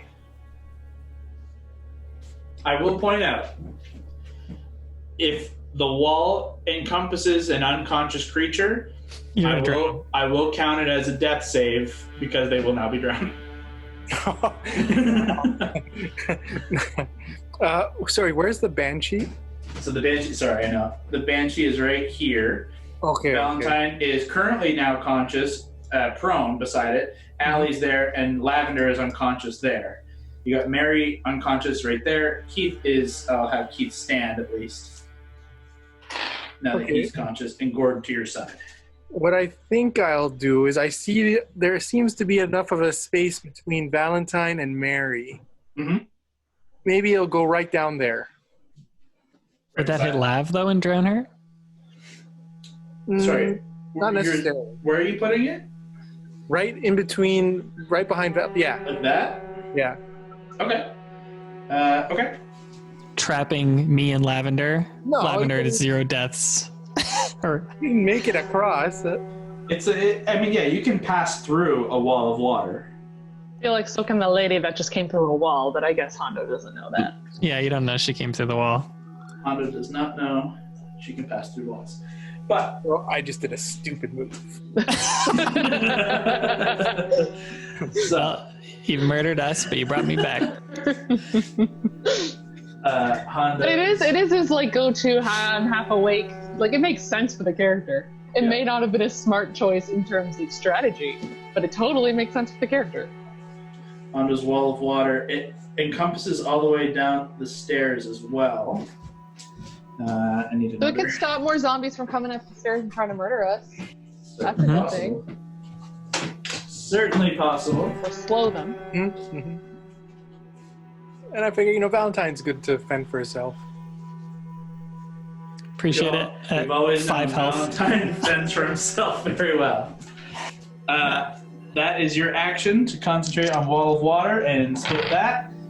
In your bonus action, you revive Valentine with a Wall of Water rushing right by his head. Are you going to stay there? Sorry. You are right here beside the wall. The stairs would be like right here. So if you wanted to go downstairs, it would be like right. Oh, actually, maybe I will go down. 5, 10, 15 puts you down here. Where are you going, bro? So Where are you going? it doesn't really matter if you're in the wall because you can breathe water. I'm getting a better vantage point. It's okay. That'll end Hondo's turn. Take us to Lavender. Lavender is unconscious. Death save. Fail. 2. 1 fail for Lavender. Gord. I need you to make a death saving throw. I do that on D&D Beyond. It's just roll a d20. If you roll a 10 or above, success.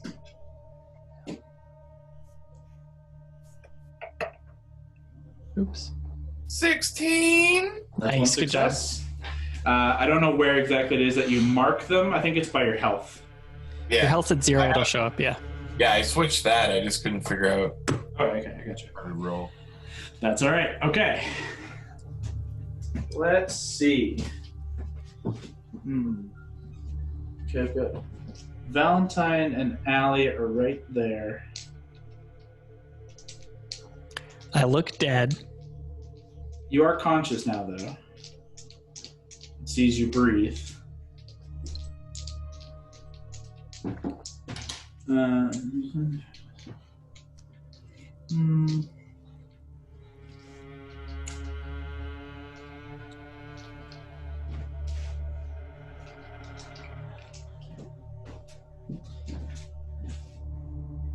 Let's see.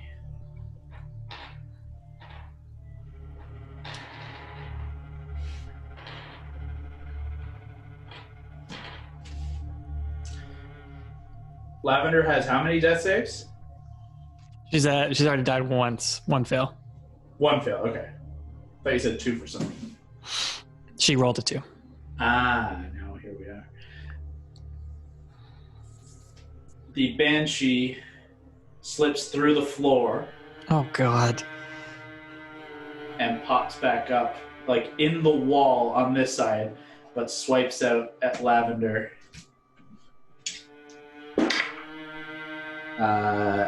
That'll. What's Lavender's AC? I guess her duplicates dropped. 16? Yeah, that puts her up to a 18 to hit.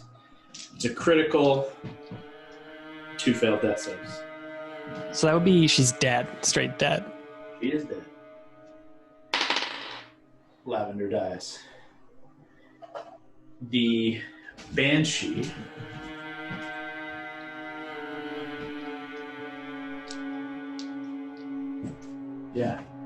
then drifts through the wall and out of sight. That takes us to Valentine.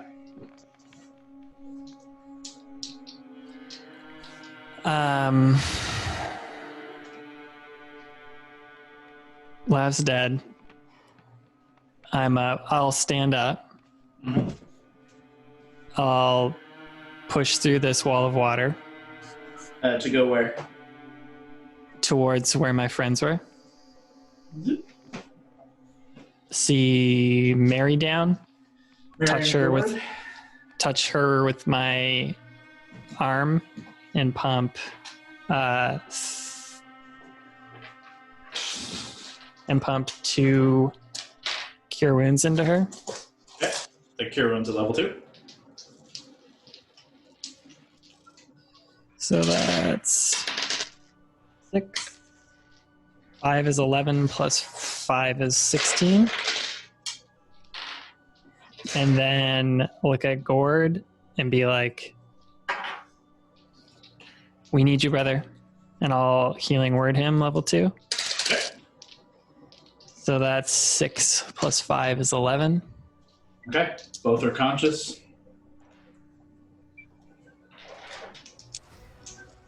And then that's pretty much all I can do. I'll cross back towards the water. Just back beside Brawley. I'll stand over Lav. Stand over there. Okay. I'll put you here. Part of you is still in the water, but not your head at least. That's gonna end your turn. Yep. Allie, you're up. You do not see sight of the creature, but you do hear the sound of heavy banging on the windows and doors downstairs.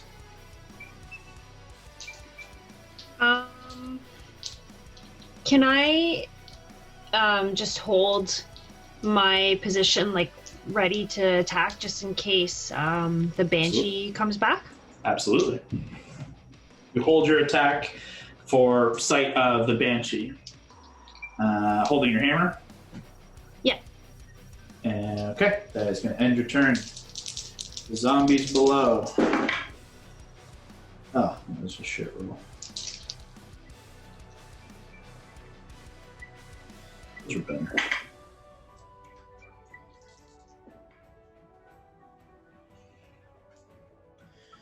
Okay. You hear more wood splintering away below. That ends the zombies and takes us to Mary, who are now conscious. Yep. Just to clarify, I wouldn't be wearing armor, right? You are sleeping. Okay, so that, for everyone, that changes your AC. Yours is still 16 even without. Yeah, I know. I was just checking. No, it says it's 15. Because the armor is what gives me plus 6. Yeah, your dexterity's back to +5 without it. Well, you're still attuned to it. You're not I don't know. That's your call. It's not going to make a huge difference just yet, so go ahead. Okay. I'm going to second wind. Okay. You want to stand as well? Yes, please.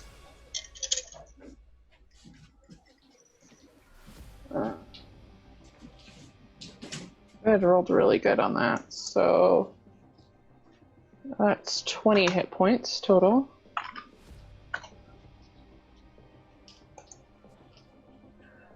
Oof, that's still a sad number. Fuck, I don't really have... I mean, I'll grab my swords, even though a bow is probably a better idea, but, I mean, instinct is to grab the swords. I don't even know what I have to do as an action. I would make a point to say you can only grab one sword with a free action. Okay. If you wanted to use an action to get your next weapon, you could get both, or you could do something else with it. You see, like, I would just say, like, yeah, you know what I mean? Yep, I get it. Well, I mean, I'll grab Mage's Bane for sure. Okay. I'll just stop. I'll hold my action to attack, even though she might not come on this side, so it might not matter. But just gonna hold position, hold and attack. Yeah, maybe I'll take a step closer to Gord. Okay. Diagonal. Yeah. So like kind of center of the room. Yeah. And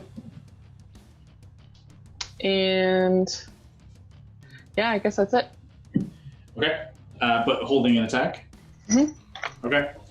Or holding your attacks. Hondo, it is now your turn. You are first step down the stairs here. Your wall of water is currently concentrating. You do not obviously see sight of the creature, but you are now getting closer and closer to the sound of zombies at the door. What do you do? I'm going to head for the zombies. Okay. You can go 5, 10, 15, 20, 25, 30. Puts you on the ground. You can hear, it sounds like this window here, actually they're actually here. This window here, you can see splintering. This one seems to be holding up pretty well. This one seems to be splintering ever so slightly. Mm-hmm. Kyle, which one is the one that had the movable rod on it? It would be this guy, who is really not budging. I was just curious, like if we needed the movable rod for something else, that's all. Yeah, so if you want, I can mark it there, or if you I'll remember. This cube, so I'm using this as like the box you used. Okay. But this is the one that you guys tried to repair that wasn't so hot. But these guys were all relatively well fortified, and thus are giving them a lot of trouble. Okay. Currently, there's only, well, you don't know how many really. Hondo, you can hear them on this side, and you can hear some more out there. What are you doing? I'm casting a fog cloud. That will drop the wall of water, just a heads up. That's okay. Okay. I'm doing it to blind the zombies. So you're going to cast it. You do need line of sight for where you cast it. Yep. So you can cast it here, and it will seep out and shroud this. Is that cool? Yep. I think that's good. Okay. I'm going to put... Where's my thing?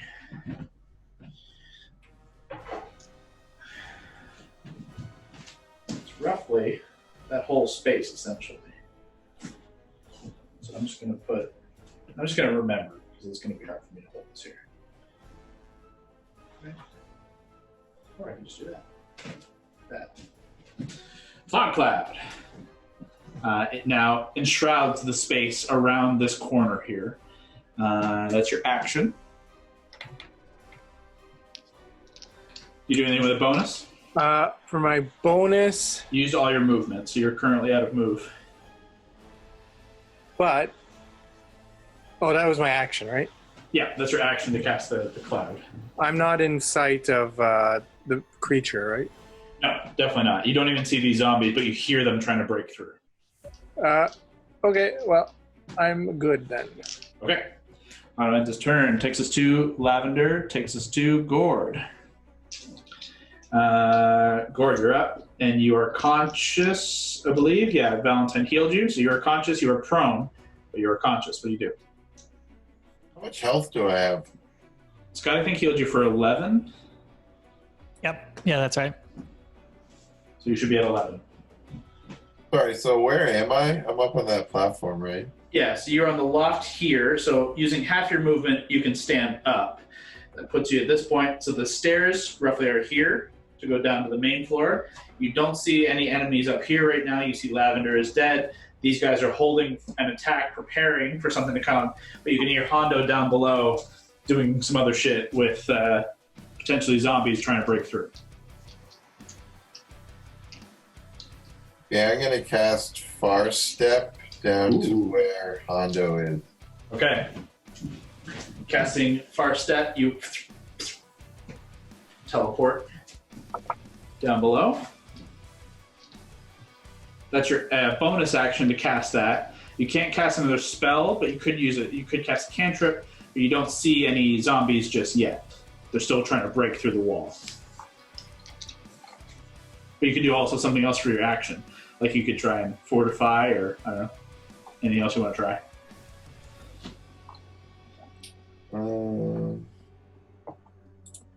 Yeah, I'll just help fortify then. Okay. Actually, in fairness, Hondo has cast a fog cloud over here. You're not entirely sure where to fortify. I should make that clear. So I'm not sure how you could do that. But if you come up with anything, if you have any ideas, give them a shot.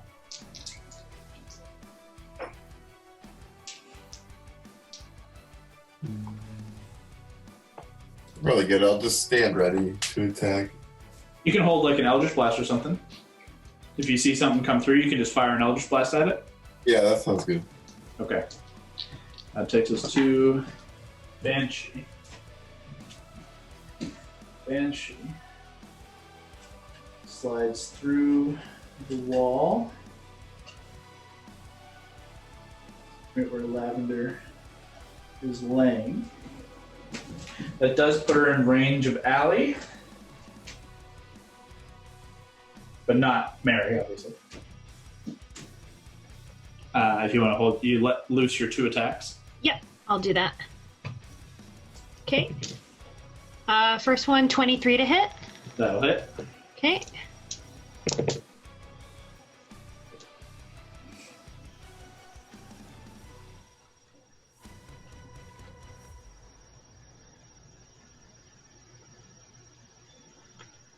$18.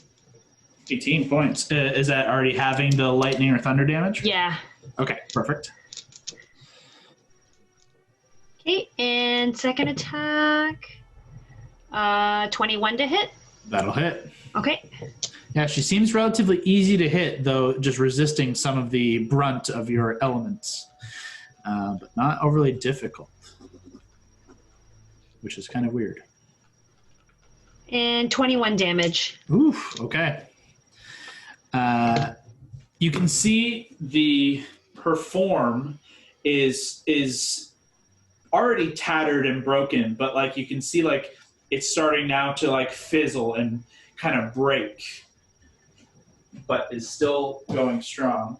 And you see her actually grab Lavender and begin to drift down the stairs with her. Do we get a tax opportunity there? You would. And Allie had to use her reaction to use her attack. So, but you can take a swipe if you wish. Can I try? Sorry, Allie. Sorry. Only Scott gets the attack. Oh, Scott. Okay. As a warcaster, I can use a spell as an opportunity attack, right? Absolutely. I'm going to use a... What do I got? Yeah, that's fun. I'm going to use Booming Blade on her. Okay, make a attack roll. Oh, fuck, not great. Let me just look at what that is.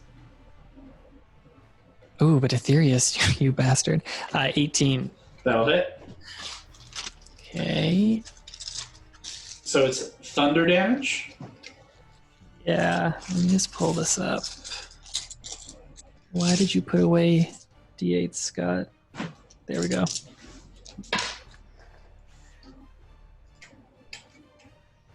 Okay, so it's... Come on, D&D Beyond. 1d8 from Aetherius plus 2d8 from Booming Blade. Okay. Okay, so first d8 is 5 plus... Yes, this thunder damage, the 2d8 is halved. So this one is just straight up Aetherius damage. So this is 5 plus 8, which is 13. You add the modifiers on Booming Blade? Yeah, it's like you make an attack and then Booming Blade goes on with it. Cool, okay. So 13 for the first, and then this is the thunder damage, which will be halved. 8 and 8. Okay, so 8 there. Yeah, and then if she continues to move, she'll take more. She does. She'll take 3d8 now. Okay. This is why Booming Blade is broken. That's 3, that's 1, that's 7. So 11 half to 5. Okay. Oh, corporate cut.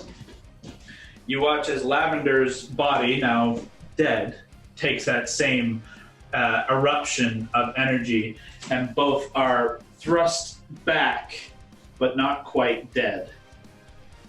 As she pulls the body down, actually kind of flying with it, down to about this spot here. Right? 5, 10. Actually, yeah, right there. But Gord and Hondo, you both look up and see this kind of faintly flickering spectral form, trying to like stay aloft and holding Lavender with it, but seemingly, she is undead, but on death's door.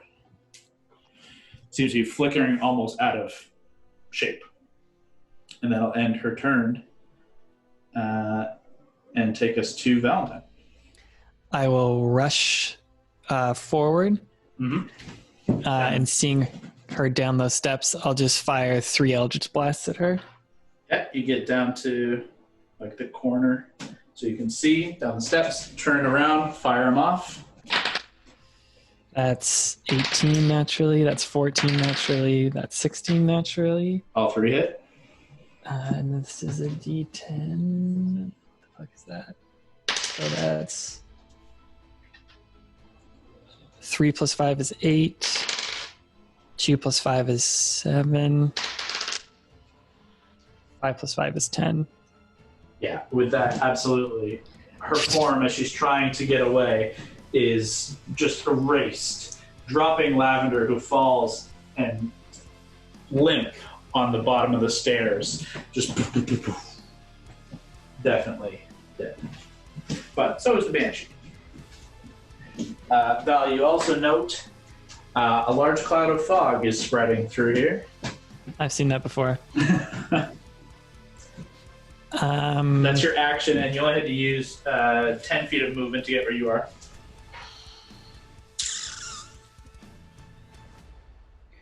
Can't really tell what's happening through the fog cloud. Do I still hear banging on these doors? You definitely hear scraping, banging, and the sound of kind of aggressive moaning getting sharper and harder.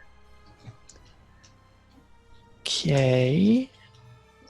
I already used an action there as a spell.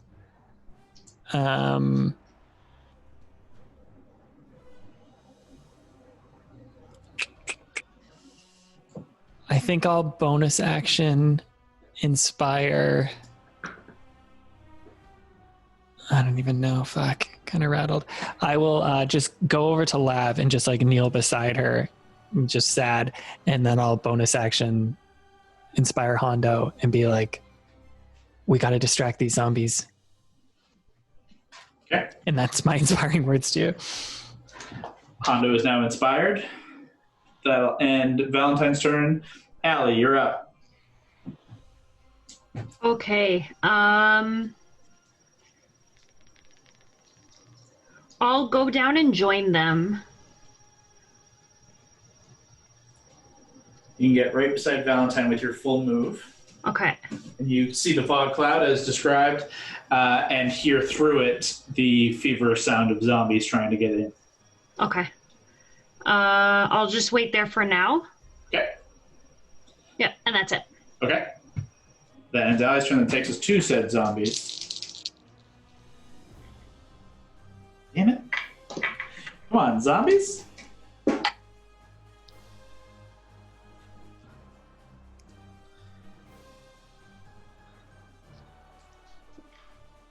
Ooh, yeah.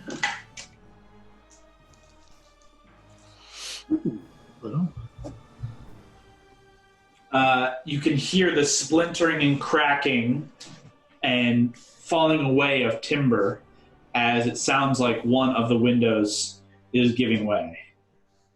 And the snarling and gnashing of teeth and claw grows louder.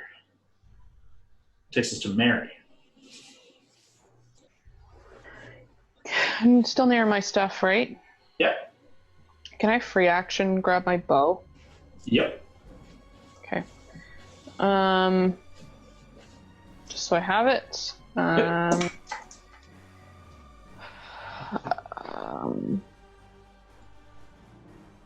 Sorry, I don't really know what to do. There's no other, like, loose anything up here, right? That's, like, could be used to fortify things, or... Not unless you guys have anything pulled free of your packs. Okay, I'll go downstairs, I guess, and bonus action dash so that I can If I just have to like run over the side and drop, I'll do that if the other people are in the way. Yeah, so like if you were to walk down the stairs, you can only get like up to here before they block your passage. If you want to leap over the edge and land, on the floor, you can make an acrobatics check. Sure. Make an acrobatics check. It's really bad. 13. Yeah, you buckle a bit, and you're going to take 3 points of bludgeoning damage just as you kind of twist your ankle as you come down. Do you want to land here or over on this side? No, that's the first place. The first is fine. Okay. How much movement is that? We'll say half. This is a pretty far drop, and you hurt yourself. Like, but including the bonus action dash? Oh, half your regular move. Oh, okay. You haven't even used your bonus yet.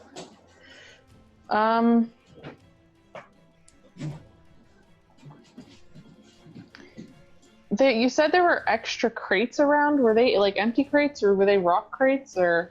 There were a couple of empty crates. You've used one to barricade the window with the immovable rod, but there are like a handful of other smaller crates, like apple crates, you know what I mean?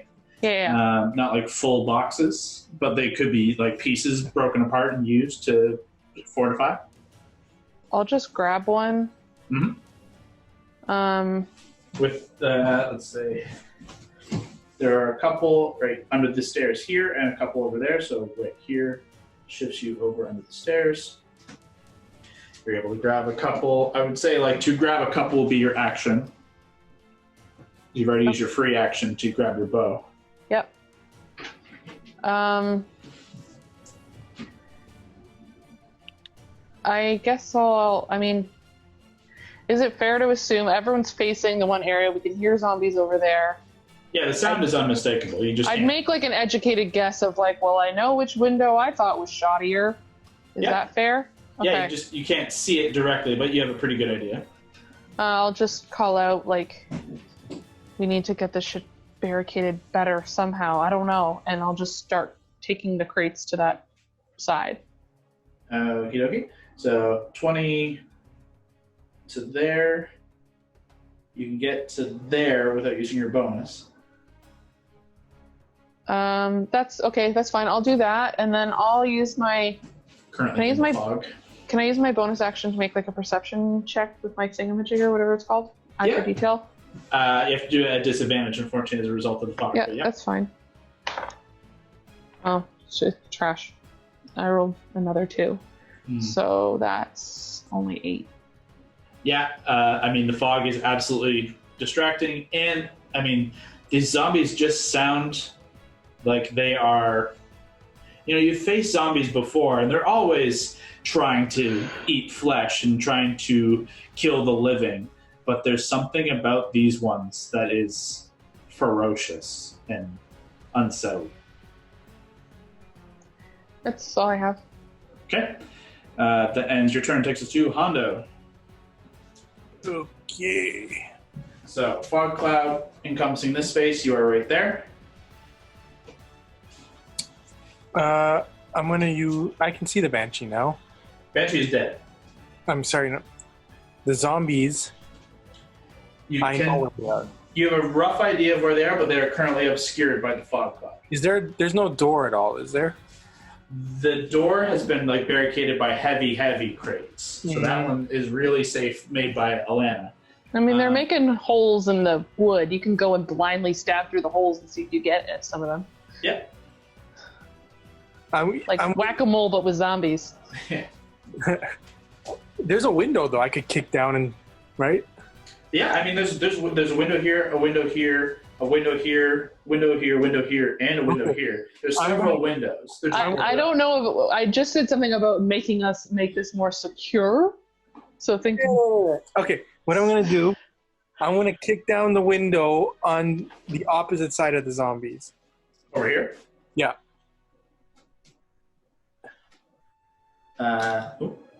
Yeah, it's right there. So it's currently barricaded, but if you want to make an attack roll, essentially, to just try and break free. And Yep, and I'm going to say, enough of this barricade. We must take the fight to the zombies. Okay. Hondo begins breaking down the barricade. Make an attack roll. Yeah, that'll be enough with your weapon attack. So let's see. You don't really get sneak attack on a piece of wood. So for the purposes of this, roll... it's just a dagger. Roll 2d4 plus the bonus you get for Whisper. Or whichever weapon you want to use, I guess. So let me just check. Weapon. I'm going to use Whisper because it's got a good bonus. So that is 1d4 plus 8. Okay. Yeah, I did the 2d4 for this. That's okay. So 4 plus 8, 12. Well, you get through a good chunk of it, and you're getting more than you would normally. Like, it's barricaded better than what it is, but because you're on this side, you're able to pull it a lot easier than it is from the opposite side. But it's not quite off yet. You could use your bonus to try and get further. I will use my bonus. Make another attack roll. All right. This is good. Yes, it is. Roll the same damage again. 5 plus 8. Okay. With that, I would say you have enough to rip free this window. Now I'm gonna. I guess will I have enough movement to get to within vision of the zombies? 20, 25, 30. Unfortunately, no, but you can get outside if you wish. Yeah, I'll stay where I am is good. Okay, so you step outside, Hondo. It is deadly dark outside, and now that you are on the outside, the sounds of this gnashing and biting of teeth grows louder. Though, you note, as you get on the outside here, you don't see a whole lot of other activity in the street. You do make a louder note that you hear a lot more explosions and raucous activity from way, way off in the east. It seems they are, in fact, drawing quite a bit of attention over wherever Gambino's hanging out. It seems like these are the only few figures here. But that'll end your turn with all the stuff you did. And take us to Lavender, take us to Gord.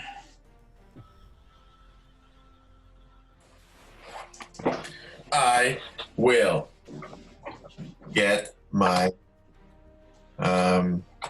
Soulbreaker chains out. Okay. You call on the chains, they summon to you, and boom. You activate them, or you have them, I should say. Does that count as an action? It's an action to summon them, yeah. Motherfucker. You're still a ways away from these guys if you wanted to go the Hondo route, because this is all still in fog. Yeah, I'll definitely move over there. Also, you are concentrating. I should have put a concentration mark. You can teleport as well, actually. I forgot. You got Far Step up. Oh, really? Yeah, you cast Far Step on you. It remains for like a minute or something. You can keep doing it as a bonus action. You can teleport. All right, yeah, I'll go over there. You can go teleport right out here and still use your movement. And you can see, actually you can't see anything because Hondo's fog cloud still obscures all of the zombies.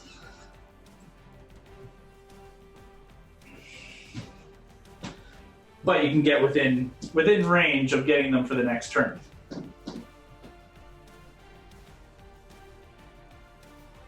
Anything else you want to try or do? Or say? Nope, that's good. Okay. That ends Gord. Banshee is dead. That takes us to Valentine. I think I will go to that far, to where the immovable rod is, over that way. Stepping gently over ladder, 5, 10, 20, 25. And can I peer through that? Like, is there any slits I can peer through or anything like that? Where this is? Yeah, just trying to like get like a view of the street if I can from any spot here. Unfortunately, the way that that was used, it's actually pretty impregnable. Like it's pretty well blocked off. That one was a really good one. The only one that had some view was the one that they're breaking through here. You could use your action to loose the immovable rod and give yourself an open kind of viewpoint. And remember, these aren't like open windows completely.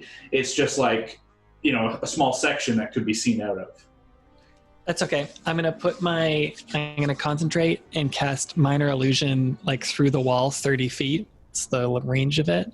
And I'm going to make the sound of a woman screaming. Okay. Do you need to have visual on where you cast it? Is it on a point within that you can see within range? It doesn't say any of that. It just says you create a sound or image of an object within range, but not... Range is fine, but range, if it doesn't say anything that you can see, you're fine. Yeah, it doesn't say anything about see. Okay. What's the sound you make? A woman screaming. Okay, woman screaming. All of you hear the sound of a woman screaming, and immediately the sounds of this wall fight, like Mary and Val, you're right there. You hear this slashing stop, and the breaking down ceases for a moment. It lasts for a minute. It's a DC intelligence against my spell save, so it's a DC. They're zombies. 18. They're dumb as hell. They're going. There's no they're very easy to trick like that. They immediately hear potential victims and start making, they immediately stop clawing to try and get at you, as presumably this will be an easier attempt over here. That's your action. That's pretty much it. Yeah,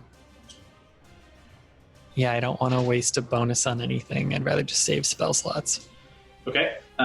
Takes us to Allie. Allie, you are on the stairs here. You're still raging unless you take damage or deal damage in the next round. Okay. Fog cloud is still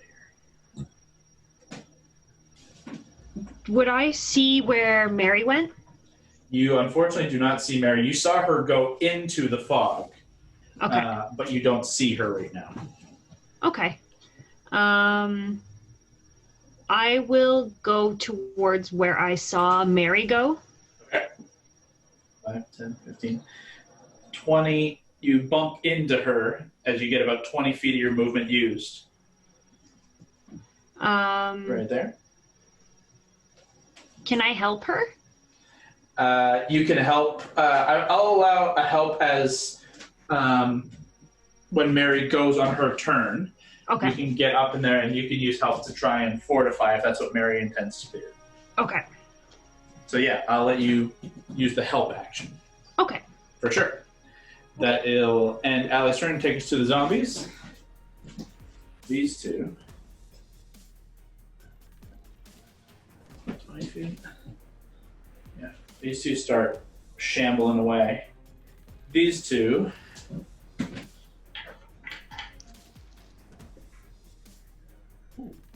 Whoa. That's fucking crazy. I'll go 2 natural 20s. Wow. These two start scrapping against that wall again.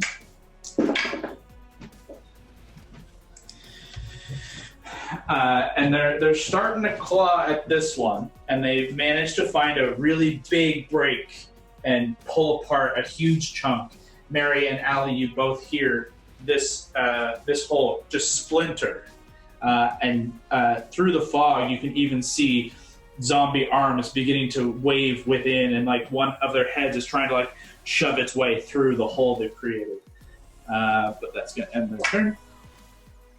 Take us to Mary. I mean, I guess I couldn't see before what was where.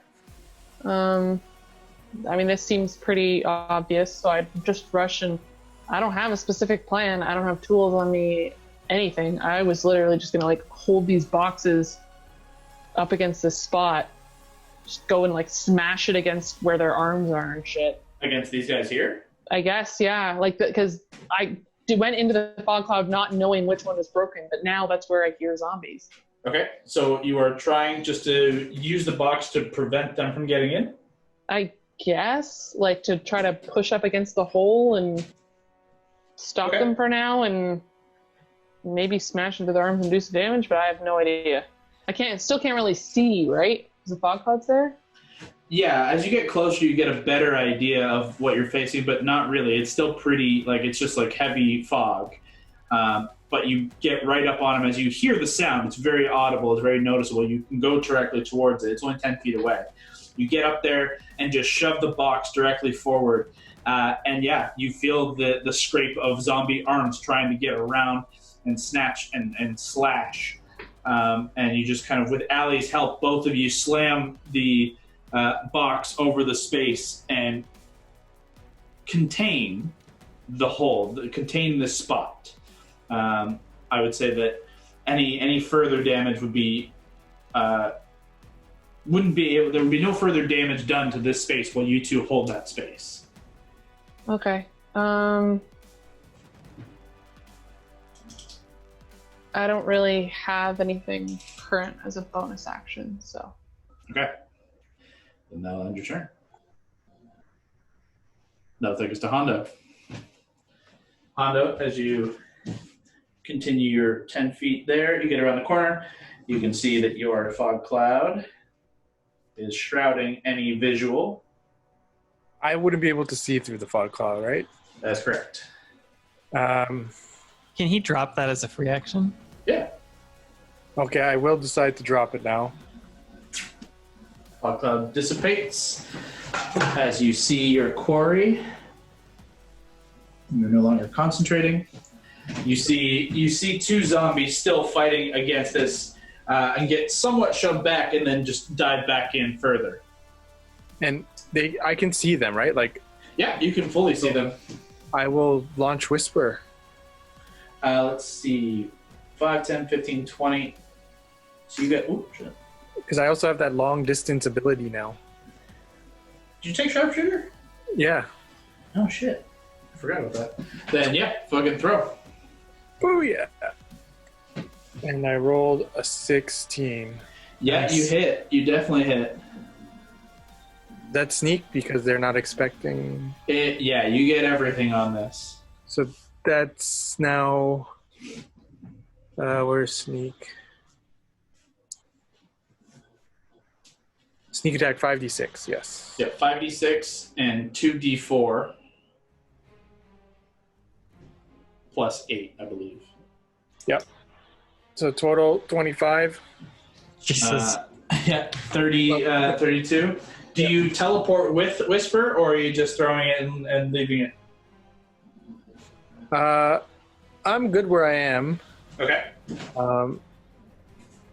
Yeah. You watch Whisper is thrown as you drop the fog cloud.